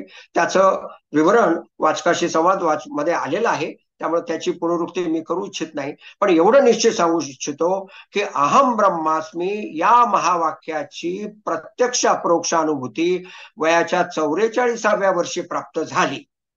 आणि तत्पश्चात साधना करीत राहून आतापर्यंत मी ज्या तुम्हाला सांगितल्या त्या सगळ्या साधना, वाचन, श्रवण, गीता ज्ञानेश्वरीवरील विशेषत्वाने वाचन, हे सगळं करीत राहून 18 वर्ष अथक साधना अभ्यास केल्यानंतरच सर्वम खल्विदम ब्रह्म या ज्ञानाची अप्रोक्ष अनुभूती अर्थात अखंडित तुर्यावस्था म्हणजेच उन्मनी अवस्था प्रत्यक्षात प्राप्त झाली. आणि त्यानंतर माऊलींनी 10 वर्ष प्रेरित ठेवून हा ग्रंथ लिहून घेतला. लक्षात घ्या, च्या काळामध्ये आपण आपल्या स्वतःच्या मुलास सुद्धा सतत प्रेरित हो, इंजिनियर हो, तोही म्हणत राहिला हो हो. 12वीला गेला की तो म्हणतो मी आता डॉक्टर होतो, नंतर तो म्हणतो की आता मी डॉक्टर नाही होत, मी वेगळाच काहीतरी होतो. असा तो त्याचं ध्येय बदलत जातो आणि मग त्याला जे प्रारब्धवशात आणि स्वतःच्या कौशल्याने जे प्राप्त करायचं आहे तो ते ध्येय प्राप्त करतो. सांगण्याचा उद्देश असा की 10 वर्ष पर्यंत सतत माऊलींनी मला ह्यासाठी प्रेरित ठेवलं आणि माझ्याकडून आधी सांगितल्याप्रमाणे मला स्टेनो बनवून लिहून घेतलं. आता असं झाल्याच्या नंतर मग प्रश्न उरला की एका शासकीय अधिकाऱ्याचा ग्रंथ कोण वाचणार. मग त्या संबंधाने मनामध्ये सतत विचार येत राहिले की वारकरी संप्रदायातील एखाद्या प्रसिद्ध प्रवचनकाराने, कीर्तनकाराने, तत्वज्ञानाने हा ग्रंथ त्यांच्या नावावर छापावा, म्हणजे तो सर्वांपर्यंत पोहोचेल. नाहीतर हे सर्व ज्ञान माऊलींचंच आहे आणि माऊलींची इच्छा आहे की हे ज्ञान सर्वांपर्यंत पोहोचावं, मग ते माझं नाव मध्ये येण्याचं कारणच काय. असा तो सात्विक त्यातला भाव होता. आणि ही तात्विक कोंडी मनातून सुटत नव्हती, त्यामुळं स्वतःचा अनुभव लिहिल्याच जायचा नाही. आणि मग अखेर माऊलीने संकेत दिला की अरे वेड्या, तू ज्याच्यावर विचार करतो आहेस त्यासाठी दिनकर काका आहेत ना, त्यांनी स्वतःचे ग्रंथ नर्मदा प्रसाद या नावाने प्रसिद्ध केले. स्वतःचं नाव सुद्धा जसं राजन गुरुजींनी सांगितलं त्याप्रमाणे ते मध्ये जास्तीत जास्त कसं दूर ठेवता येईल ते पाहतात. त्यांना तू विचार ना. मग पहिल्यांदा त्यांना, ते माझे बालपणचे मित्र असून सुद्धा अगदी स्पष्टपणे सर्व अनुभव मला प्राप्त झालेले सांगितले नव्हते. मग त्यांना मी स्पष्ट शब्दात ते अनुभव त्यांना सांगितले आणि म्हटलं की आता मला तुम्ही सांगा काय करायचं. मग त्यांनी स्पष्टपणाने सांगितलं की हे सर्व अनुभव ग्रंथामध्ये एवढ्याचसाठी येणं गरजेचं आहे की आजच्या काळात हे अनुभव प्राप्त होऊ शकतात, या संबंधाने सर्वांच्या मनामध्ये निश्चय होणं, निसंदेहता येणं, यासाठी हे सर्व अनुभव ग्रंथात लिहिणं आवश्यक आहे. हे सर्व अनुभव ठिकठिकाणी लिहिलेले आहेत. त्या सर्वांचं एकत्रीकरण केलं तर साधारणपणे 4 टाईप केलेले प्रश्न होतील इतकं ते कमी आहे. त्यामुळं त्याकडे आपण आत्मश्लाघा ह्या दृष्टिकोनातून बघू नये अशी आपल्याला नम्र विनंती आहे. आणि ते अनुभव एवढ्यासाठी दिलेले आहेत की आजच्या काळात प्रत्यक्ष अप्रोक्षानुभूती ज्ञानाची प्राप्त होऊ शकते, यामध्ये निसंदेहता प्राप्त व्हावी एवढ्यासाठी हा इथे सांगण्याचा प्रपंच केलेला आहे. आता आपण मूळ मुद्द्याकडे वळूया. वारकरी संप्रदायामध्ये ज्ञानाची मात्रा आणि गुणवत्ता अत्युत्तम आहे, पण ध्यानाची मात्रा नगण्य आहे. आधुनिक संप्रदायामध्ये ध्यानाची मात्रा अत्युत्तम आहे, पण ज्ञानाची मात्रा कमी आहे. मी नगण्य म्हटणार नाही, ज्ञानाची मात्रा कमी आहे. भक्ती दोन्हीकडे म्हणजे आधुनिक संप्रदाय आणि वारकरी संप्रदाय ह्या दोन्ही ठिकाणी भरपूर आहे, पण त्या भक्तीचा आनंद घेण्याचं प्रमाण आधुनिक संप्रदायात जास्त आहे. वारकरी संप्रदायाला हे कदाचित पटणार नाही, खरं वाटणार नाही, पण मी दोन्ही संप्रदायाचा खूप जवळून अनुभव घेतलेला आहे. जवळून म्हणजे असा की दुंडा महाराजांचे नातू चैतन्य महाराज किंवा हबप गुरुवर्य चंद्रशेखर महाराज यांचे आजोबा दुंडा महाराज आमच्या घरी येऊन गेलेले आहेत. शंकर महाराज कंधारकर आमच्या घरी येऊन गेलेले आहेत. कारण काय की आमचं घर म्हणजे मुखेड तालुक्यातलं जांब हे गाव आणि त्यांचे देगलूर आणि कंधार ही तालुक्याचे ठिकाणं एकमेकांना लागून असलेल्या तालुके आहेत हे. आणि घर सावकारी असल्यामुळे वाटेत येत असल्यामुळे हे सर्वजण आनंदाने आमच्याकडे येत असत.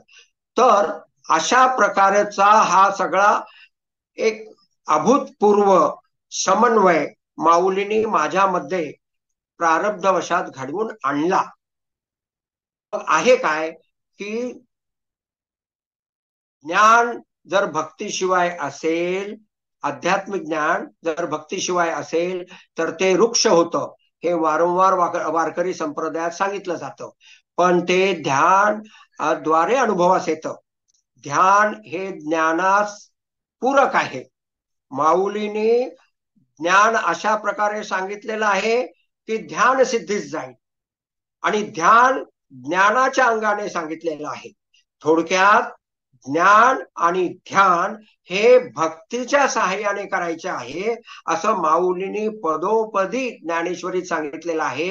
त्याचा प्रत्यय आपणास वरचेवर वर्गामध्ये येणारही आहे. म्हणजे सध्या सांगण्याचा भाग इतकाच की ज्ञानाला ध्यानाची जोड द्यावी वारकरी संप्रदायाने, आणि ध्यानाला ज्ञानाची जोड द्यावी आधुनिक संप्रदायाने. आता आधुनिक संप्रदायामध्ये जे ध्यान शिकवतात ना, तुम्हाला नवल वाटेल, 750 वर्षापूर्वी 750 वर्षापूर्वी माऊलींनी त्याचा उगम संपूर्णपणे ज्ञानेश्वरीत आहे. बरं, ते सनातन आहे ना, म्हणजे आधुनिक संप्रदायाने ज्ञानेश्वरीतील ध्यानाभ्यास कॉपी केलाय असा याच्यातून नतद्रष्टेपणाने अर्थ काढू नका कृपया. म्हणजे हा ध्यानाभ्यास सनातन आहे.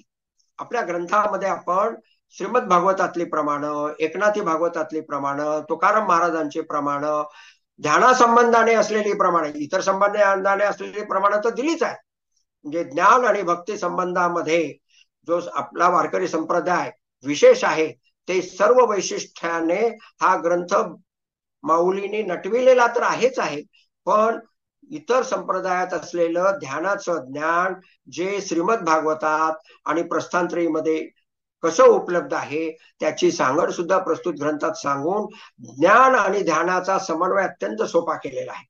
आता ह्या ठिकाणी एक प्रकर्षाने सांगण्याची गोष्ट अशी आहे की ध्यान म्हटलं की सर्वसाधारणपणे पातंजल योगातील ध्यान असं डोळ्यासमोर येतं. तर माऊलींनी जे ध्यान सांगितलंय ते पातंजल योगातील ध्यानाप्रमाणे सांगितलेलं नाही. मी पातंजल योगातील जे ध्यानावरचं कोलटकरांचं जे जाडजूड ग्रंथ आहे त्याचं अध्ययन केलेलं आहे. त्यामुळे मी खात्रीपूर्वक आपणास सांगू इच्छितो की धारणा, ध्यान, समाधी अशा संयमाद्वारे जो अभ्यास पातंजल योगात सांगितलेला आहे त्या पद्धतीने समाधी अभ्यास माऊलींनी कुठेही पुरस्कृत केलेला नाही. पातंजल योगांची जी उर्वरित 5 अंग आहेत, यम, नियम, आसन, प्राणायाम आणि प्रत्याहार, ती मात्र माऊलींनी वेळोवेळी सांगितलेली आहेत, त्यात शंकाच नाही. पण तो अभ्यास कष्टप्रद आहे, वेळ खाऊ आहे. जे वारकरी संप्रदाय मानतो तीच मान्यता माऊलींची आहे. आणि माऊलींनी ध्यानाभ्यास आजच्या संप्रदायात जसा सोपा करून दिलेला आहे त्या पद्धतीने ज्ञानेश्वरीत सांगितलेला आहे, त्याच पद्धतीने श्रीमद भागवतात आणि एकनाथी भागवतात सांगितलेला आहे. तर असं इथे प्रकर्षाने लक्षात घ्यावं आणि त्यामुळं सुसमन्वयाकडे स्वतःची दिशा ठेवावी. त्याच पद्धतीने कर्मयोगाच्या बाबतीमध्ये सिद्ध समाधी योग हा अत्यंत समृद्ध आहे, सांगण्यास आनंद वाटतो. कर्मयोग अति थोडकेपणाने वारकरी संप्रदायात सांगितला जातो. कसा सांगितला जातो? वर्णाश्रमोचित वेदविहित नित्य नैमित्तिकादी कर्मे फलाकांक्षा रहिततेने करणे म्हणजे कर्मयोग. याच्यावर विस्तार कितीतरी केला जातो. मी असं म्हणत नाही की एवढे एक वाक्य सांगून थांबतात, याच्यातल्या एकेका भागावर कितीतरी ते विस्तार करतात. पण तरी सुद्धा नित्य नैमित्तिक कर्मामध्ये त्यांनी केलेल्या सर्व विस्तारामध्ये आज जे आपण जुन्या काळामध्ये कसं होतं, लोहाराचा मुलगा लोहार, सोनाराचा मुलगा सोनार, त्या पद्धतीने त्याच्या नित्य कर्मामध्ये वर्णाश्रम विहित कर्म येऊन जात असे. तुम्ही आज जे कर्म करता ते कर्म तुमचं झोपेचा कालावधी सोडला तर 80% काळ, म्हणजे जे स्नान संध्यादी जर सोडलं, तो सोडला तर जवळजवळ सर्व काळ तुम्ही असं कर्म करता जे कर्म जे व्याख्यातात तुम्हाला मी सांगितली वर्णाश्रमोचित वेदविहित मध्ये येत नाही. आणि त्यामुळे काय होतं की कर्माची साधना ज्या पद्धतीने माऊलींनी सांगितलेली आहे, गीतेत सांगितलेली आहे, त्या पद्धतीने ती केल्या जात नाही, ती खूप संकुचित होऊन जाते. आणि त्यामुळे काय होतं की आतापर्यंत आपण ज्ञान, ध्यान आणि भक्तीचा समन्वय पाहिला, त्या समन्वयाला पाहिजे त्या प्रमाणात कर्मयोगाची साथ मिळत नाही. आणि ती न्यूनता एक प्रकारची ह्या ग्रंथाने भरून काढलेली आहे, माऊली कृपेने भरून काढलेली आहे. त्यामुळे झालं काय की मग ग्रंथाला नाव द्यायचं की नाही ती जमेच ना. मग असं ठरलं की आपण जर लेखक नाही, आपण आपलं त्यात काहीच कर्तृत्व नाही, आपण स्टेनो आहोत, मग ते कशाला लपून ठेवायचं, म्हणून ग्रंथावर लेखन हा शब्द प्रयोग केलेला आहे. मग त्याखाली स्वतःच क्वालिफिकेशन लिहावं का नाही. मग माऊली शिंदे महाराजांनी सांगितलं की बाबा मी माझं स्वतःचं क्वालिफिकेशन लिहितो बीई सिव्हिल म्हणून, त्यामुळे माझं स्पष्ट मत असं आहे की तुम्ही तुमचं क्वालिफिकेशन त्याखाली लिहा. शासनामध्ये आपण काम केली मग ती सांगायची की नाही, सांगितल्याशिवाय कळतील कशी. कर्मयोगाचा कशी साधना केली ते कळेल कसं. आजच्या युगात कर्मयोग तेही शासनात राहून कसा जोपासता येतो ते कसं कळेल. मग ते थोडक्यात लिहायला पाहिजे. कर्मयोगाची साधना जी शासनात राहून माऊलीने माझ्याकडून करवून घेतली त्या सगळ्यांचं एकत्रित विवेचन जर एकाखाली एक जर लिहून काढलं तर 3 छापील पानं होतील. 1550 पृष्ठाच्या ग्रंथात वैयक्तिक साधनेची पानं 3-4 आणि वैयक्तिक अनुभवाची पानं 4, अशी 7-8 पानं, जास्तीत जास्त 10 पानामध्ये हे सगळं आहे. म्हणजे बाकी सर्व जे काही आहे ज्ञान, ध्यान, भक्ती आणि कर्मयोग याचा विस्तार उर्वरित 1530 पृष्ठामध्ये आपणास ह्या ग्रंथामधून निश्चित येईल. त्यामुळं जिथे कुठे अनुभव आला तिथं त्याकडे लेखकाने स्वतःची केलेली आत्मश्लाघा आहे अशा संकुचित दृष्टीने पाहू नये. ते तसं माझ्याच मनामध्ये असल्यामुळे, मलाच त्याबद्दल बोटचेपेपणा वाटत असल्यामुळे आणि माझा स्पष्ट मत, अगदी निस्संदेह मत असं काहीच नाही जे माऊलींनी सांगितलेलं नाही. मग असा प्रश्न आला की असा अनुभव सांगावा की नाही हे माऊलींनी सांगितलं नाही असं कसं होईल? मग माऊलींनी ते कुठे सांगितलेलं आहे? मग ते सुद्धा माऊलींनी सांगितलं. आणि मग ते मी आपल्या वाचका सूचनामध्ये एका ठिकाणी त्याच्या त्या ओव्या सांगितल्या की हे कोण्या ठिकाणी लिहिलेलं आहे.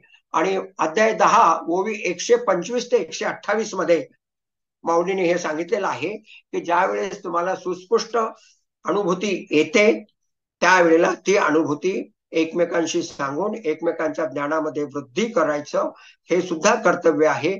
आणि त्या कर्तव्यास अनुसरून आणि त्यासोबत पायीची वाहन पायी बरी हे न विसरता ग्रंथामध्ये काही ठिकाणी आपणास आत्मानुभूतीचं प्रत्यक्ष वर्णन दिसेल. आता हे प्रत्यक्ष वर्णन लिहिण्याचं दुसरं कारण म्हणजे काय? आत्मानुभूती जिथे जिथे माऊलींनी, जगद्गुरु तुकाराम महाराजांनी, शांतीब्रह्म एकनाथ महाराजांनी सांगितलेली आहे ती सर्व गुणरम्यतेतून सांगण्यात येते. आणि त्यामुळं तिथे निस्संदेहता येत नाही. आणि निस्संदेहता न आल्यामुळे तिथे निश्चय होत नाही. आणि निश्चय न झाल्यामुळे साधना होत नाही. आणि साधना झाल्यामुळे ज्ञान अनुभवास येत नाही. अशा प्रकारचं एक अनावश्यक चक्र ज्ञान मार्गामध्ये आज जे तयार झालेलं आहे ते संपविणे आणि माऊलींनी जे ज्ञानाधारित ध्यान आणि ज्ञानाधारित ज्ञान आणि ज्ञान आणि ध्यान यांचा समन्वय भक्ती आधारित करणे, त्याच कर्मयोगाची जोड देणे असा समन्वय माऊलींनी प्रस्तुत ग्रंथामध्ये आपणा सर्वांना प्राप्त करून दिलेला आहे. तर त्याचा वरचेवर आपण सखोलतेने अभ्यास करणार आहोत. आणि एका प्रवचनामध्ये सर्व सांगणं तर शक्य नाही, पण ग्रंथ प्रवेश व्हावा हा ह्या सर्व मागचा उद्देश आहे. आता आपण ग्रंथाची रचना कशी केली हे आपण थोडक्यात समजावून घेऊया, म्हणजे प्रत्यक्षात आपल्याला पुढील प्रवचनापासून पुढील साधना वर्गापासून प्रत्यक्षात पुढे जाता येईल. तर आजचं युग कसं आहे? माझ्याकडे वेळ नाही, सोपं करून सांगा. आता सोपं करून सांगा याची मर्यादा सुद्धा समजून घ्यावी. पाहिजे काय? मोक्ष. पाहिजे काय? अखंडित तुरी अवस्था. पाहिजे काय? अहम ब्रह्मास्मी या ज्ञानाची आत्मानुभूती. आणि वेळ किती द्यायचा? वेळच नाही. आता याचं गणित घालणं हे गुरुतत्वाची साधना करणाऱ्या व्यक्तीचं कर्तव्य असतं. ते कर्तव्य माऊलींनी ह्या ग्रंथात माझ्या हातकडून करून घेतलं. ते कसं करून घेतलं?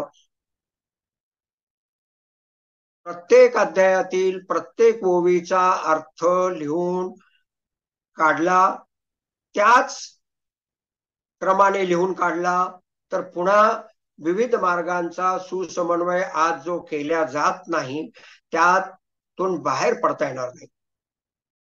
त्यामुळे माऊलींच्या निर्देशाप्रमाणे काही अध्यायांची निवड केली, म्हणजे ज्यामध्ये आता सांगितलेले 4 मार्ग सुस्पष्ट होतात असे अध्याय 2, 3, 4, 5, 6 आणि 12. भक्तियोग 12व्या अध्याय सुस्पष्ट होतो. उर्वरित 3 योग 2 ते 6 या अध्यायात स्पष्ट होतात. आणि या सर्वांचा सुसमन्वय अध्याय 18 मध्ये ज्यास एकाध्यायी गीता म्हटलं जातं त्यामध्ये स्पष्ट होतो. हे सर्व अध्याय निवडून यातील प्रत्येक श्लोक त्यावरील प्रत्येक ओवीचं विवेचन प्रस्तुत ग्रंथात माऊलींनी करून घेतलं. आणि उर्वरित अध्यायातील सर्व महत्वाचे श्लोक आणि सर्व महत्वाच्या ओव्या यांचा अंतर्भाव ज्या ओव्या आणि श्लोक निवडलेले आहेत त्याच्या विवेचनात केला. म्हणजे विवेचन लेखकाचं दुरान्वयानेही नाही. त्या ठिकाणी माऊलींनी हे सांगितलं, एकनाथ महाराजांनी हे सांगितलं, तुकाराम महाराजांनी हे सांगितलं, अशा पद्धतीने ते विवेचन आहे. मग त्याच्या जोडीला विवेक चूडामणीमध्ये हे सांगितलं. आता विवेक चूडामणी शतश्लोकी हे 2 ग्रंथ का घेतले? कारण माऊली त्यांना गुरुस्थानी मानतात. शंकराचार्यांना, श्रीमद शंकराचार्यांना माऊली गुरुस्थानी मानतात, म्हणून हे ग्रंथ घेतले. श्लोकांचं विवेचन करण्यासाठी साधक संजीवनी ग्रंथ रामसुखदासजी महाराजांचा तो घेतला. अशा रीतीने मग पुन्हा सुसमन्वयासाठी श्रीमद भागवत अत्यावश्यक आहे, एकनाथी भागवत आहे, गाथा आहे, हे सर्व घेऊन त्यांचा विवेचनामध्ये समावेश करण्यात आला. अशा रीतीने काय झालं की कमी पृष्ठ संख्येमध्ये ज्ञानेश्वरीतील ज्ञान तर आलंच, त्यासोबत इतर आवश्यक असलेलं आध्यात्मिक शास्त्रातील ज्ञान सुद्धा प्राप्त झालं.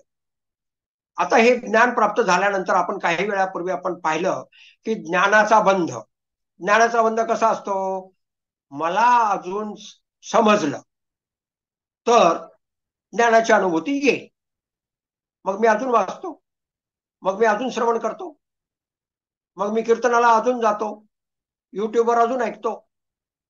अशा पद्धतीने ते शब्द ज्ञानात बांधून ठेवतं आणि जिज्ञासा तृप्ती होत नाही. जिज्ञासुत्व असणं अत्यंत आवश्यक आहे, पण जिज्ञासा तृप्ती झाल्याशिवाय मनातील शब्द संपत नाही, हेही सत्य आहे.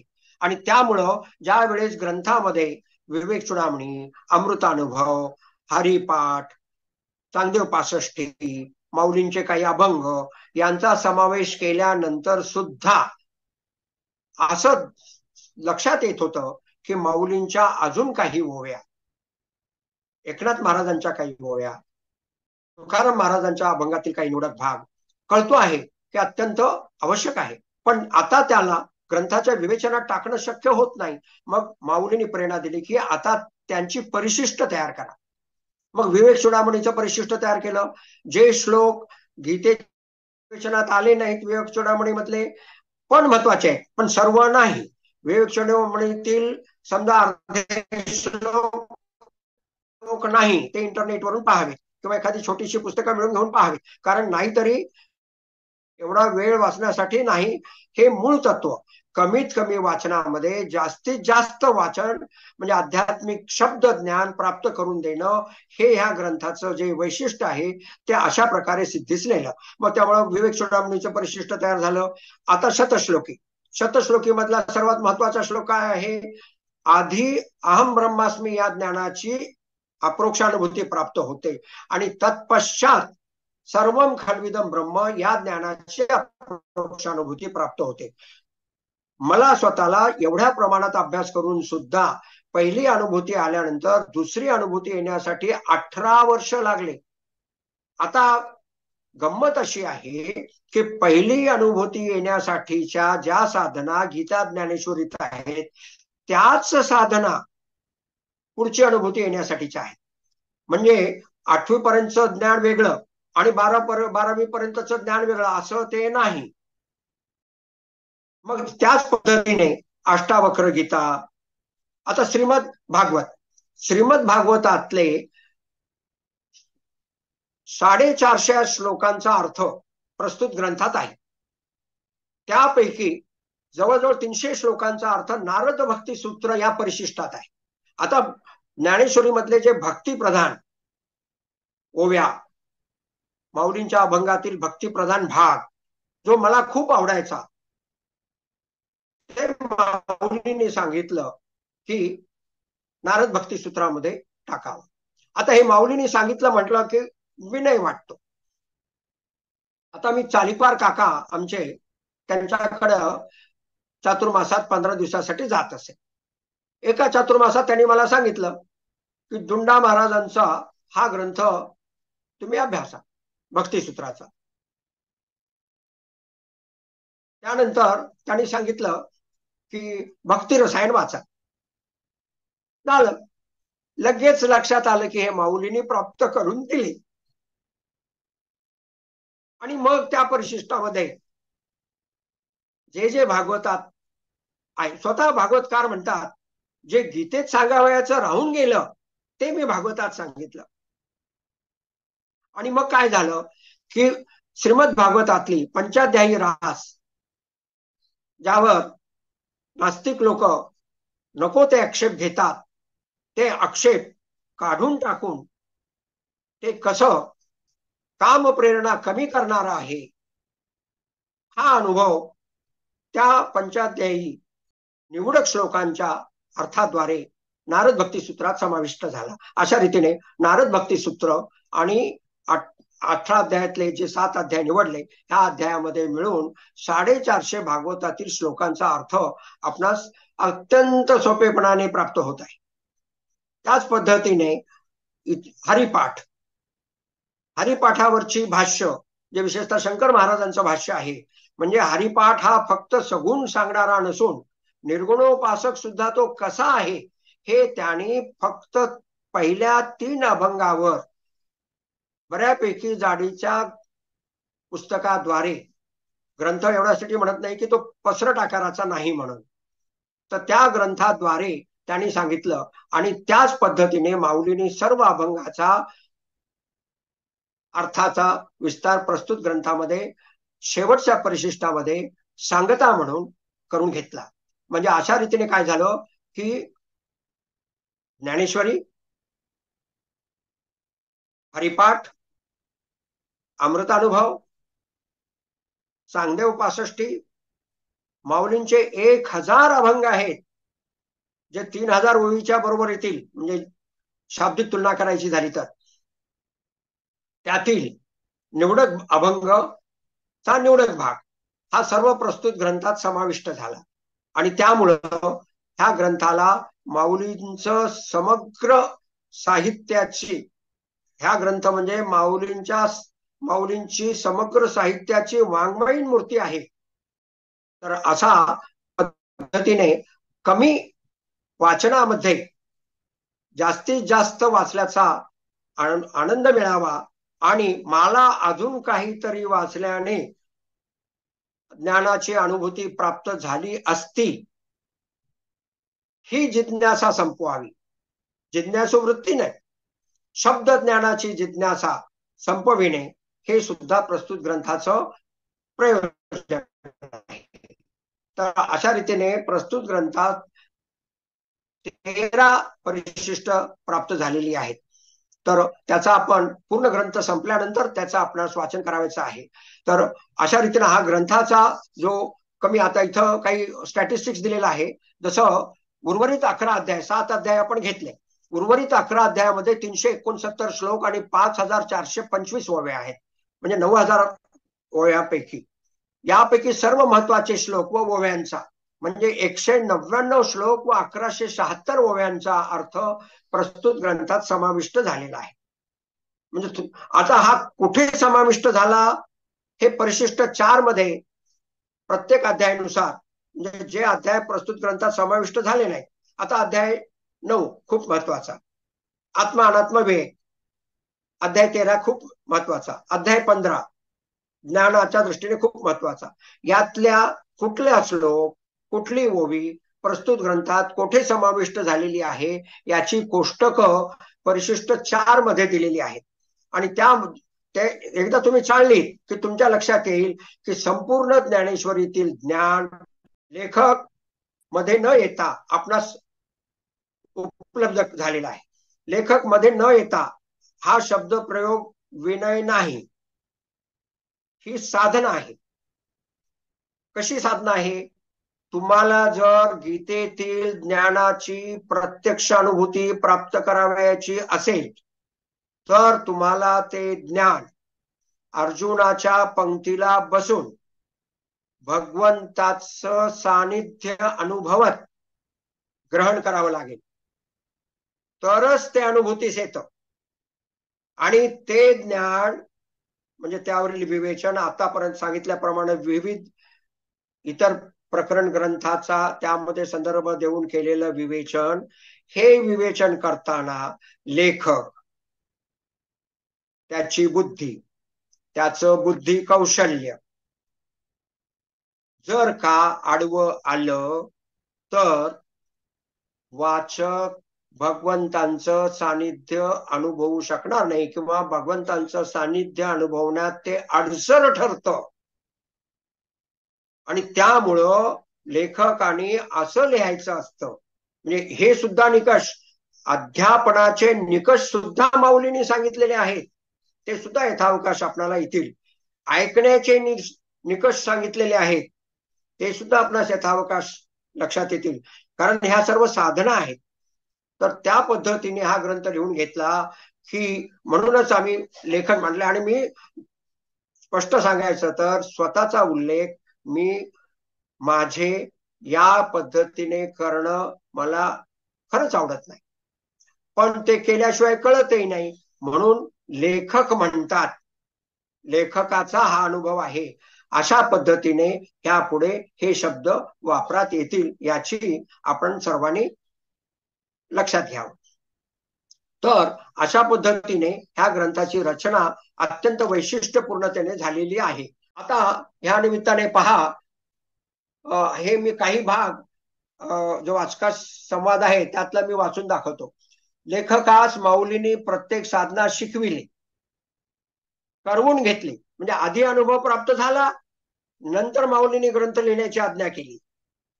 मग आता ग्रंथ लिहिताना माऊलींनी सांगितलेल्या साधना त्या माझ्याकडून पुन्हा करून घेतल्या. त्या कशा करायच्या ते शिकविलं, आणि त्या कशा शिकवायच्या ते शिकविलं, आणि ते लिहून घेतलं. म्हणजे बघा, माऊलींचे कष्ट तुम्ही लक्षात घ्या. अहो, शब्दज्ञानी होऊन शिकवणं फार सोपं आहे, आणि माऊलींनी हे असं शिकविलं, हे या ग्रंथाचं महात्म्य आहे. आता तुम्ही लक्षात घ्या, माऊलीने अनुभूती प्राप्त करून दिली म्हणजे काय शंका काय येईल की ह्या माणसाला काय रिद्धिसिद्धी प्राप्त येतो? तर देवानो, मला एकही विनम्रतेने नाही, वास्तवतेने सांगतो, एकही रिद्धी सिद्धी थोडी सुद्धा प्राप्त नाही. मग काय प्राप्त आहे? अहो, निष्कर्म सिद्धी प्राप्त करून दिली हो माऊलींनी, अजून काय पाहिजे? तर रिद्धी सिद्धी म्हणजे काय?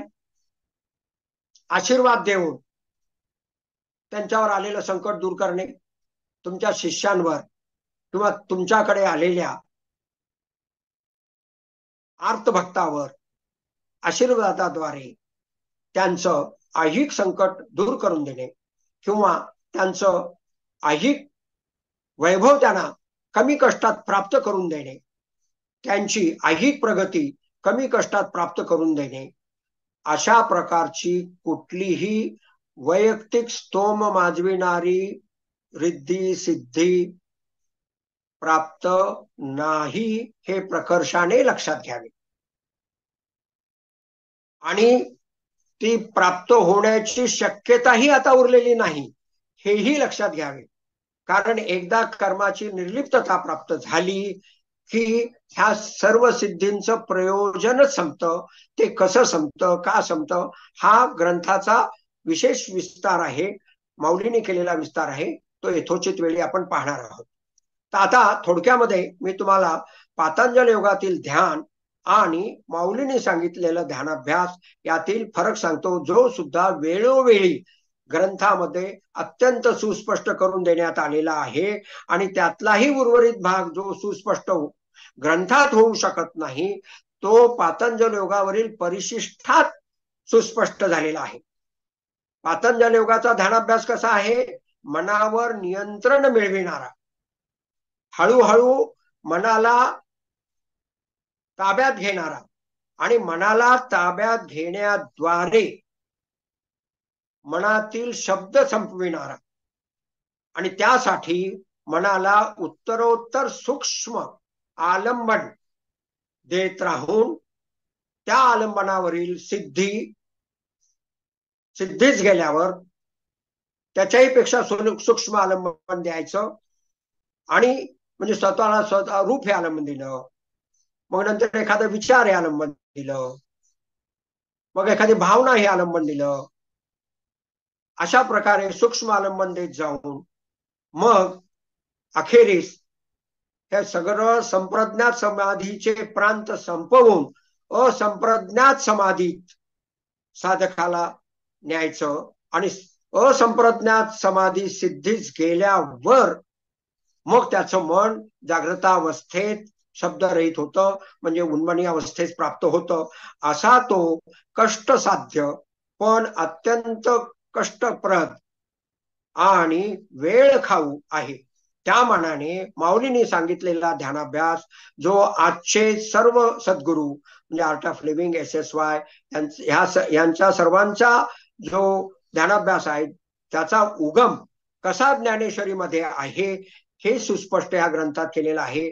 त्यामुळं ह्या सर्व साधकांना ज्ञानेश्वरीतील ज्ञान ध्यानास कसं पूरक आहे हे लक्षात येतं आणि वारकरी संप्रदायातील सर्व ज्ञानी भक्तांना म्हणजे शब्द ज्ञानी भक्तांना शब्दरहित जागृतावस्थेत होण्यासाठी अत्यंत पूरक त्याने अनुभवास येतं आणि त्यांना हा ग्रंथ वाचून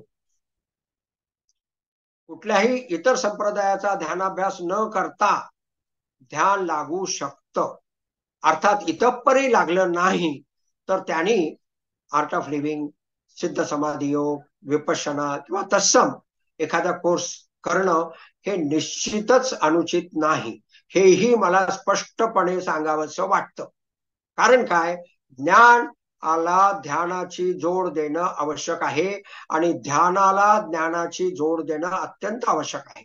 आणि ह्या दोघांचा भक्ती आधारे सुसमन्वय साधणं आणि त्याला कर्माची सात्विक कर्माची जोड देऊन, सात्विक कर्माची जोड म्हणजे काय, स्वतः सात्विक कर्ता होऊन सात्विक कर्म मेघवृंदाच्या वर्षावाप्रमाणे पर्वतासारखे प्रत्येकाने निर्माण करणं, असं केल्यानेच पसायदान वास्तवात येतं अशी ज्ञानेश्वरीची भूमिका आहे. असं केल्यानेच धर्माची म्हणजे स्वधर्माचरण रूप यज्ञाची, हे सर्व शब्द आपण नंतर यथावकाश समजून घेणार आहोत कारण हा सखोल जाण्याचाच भाग आहे आणि आपण जाणार आहोत.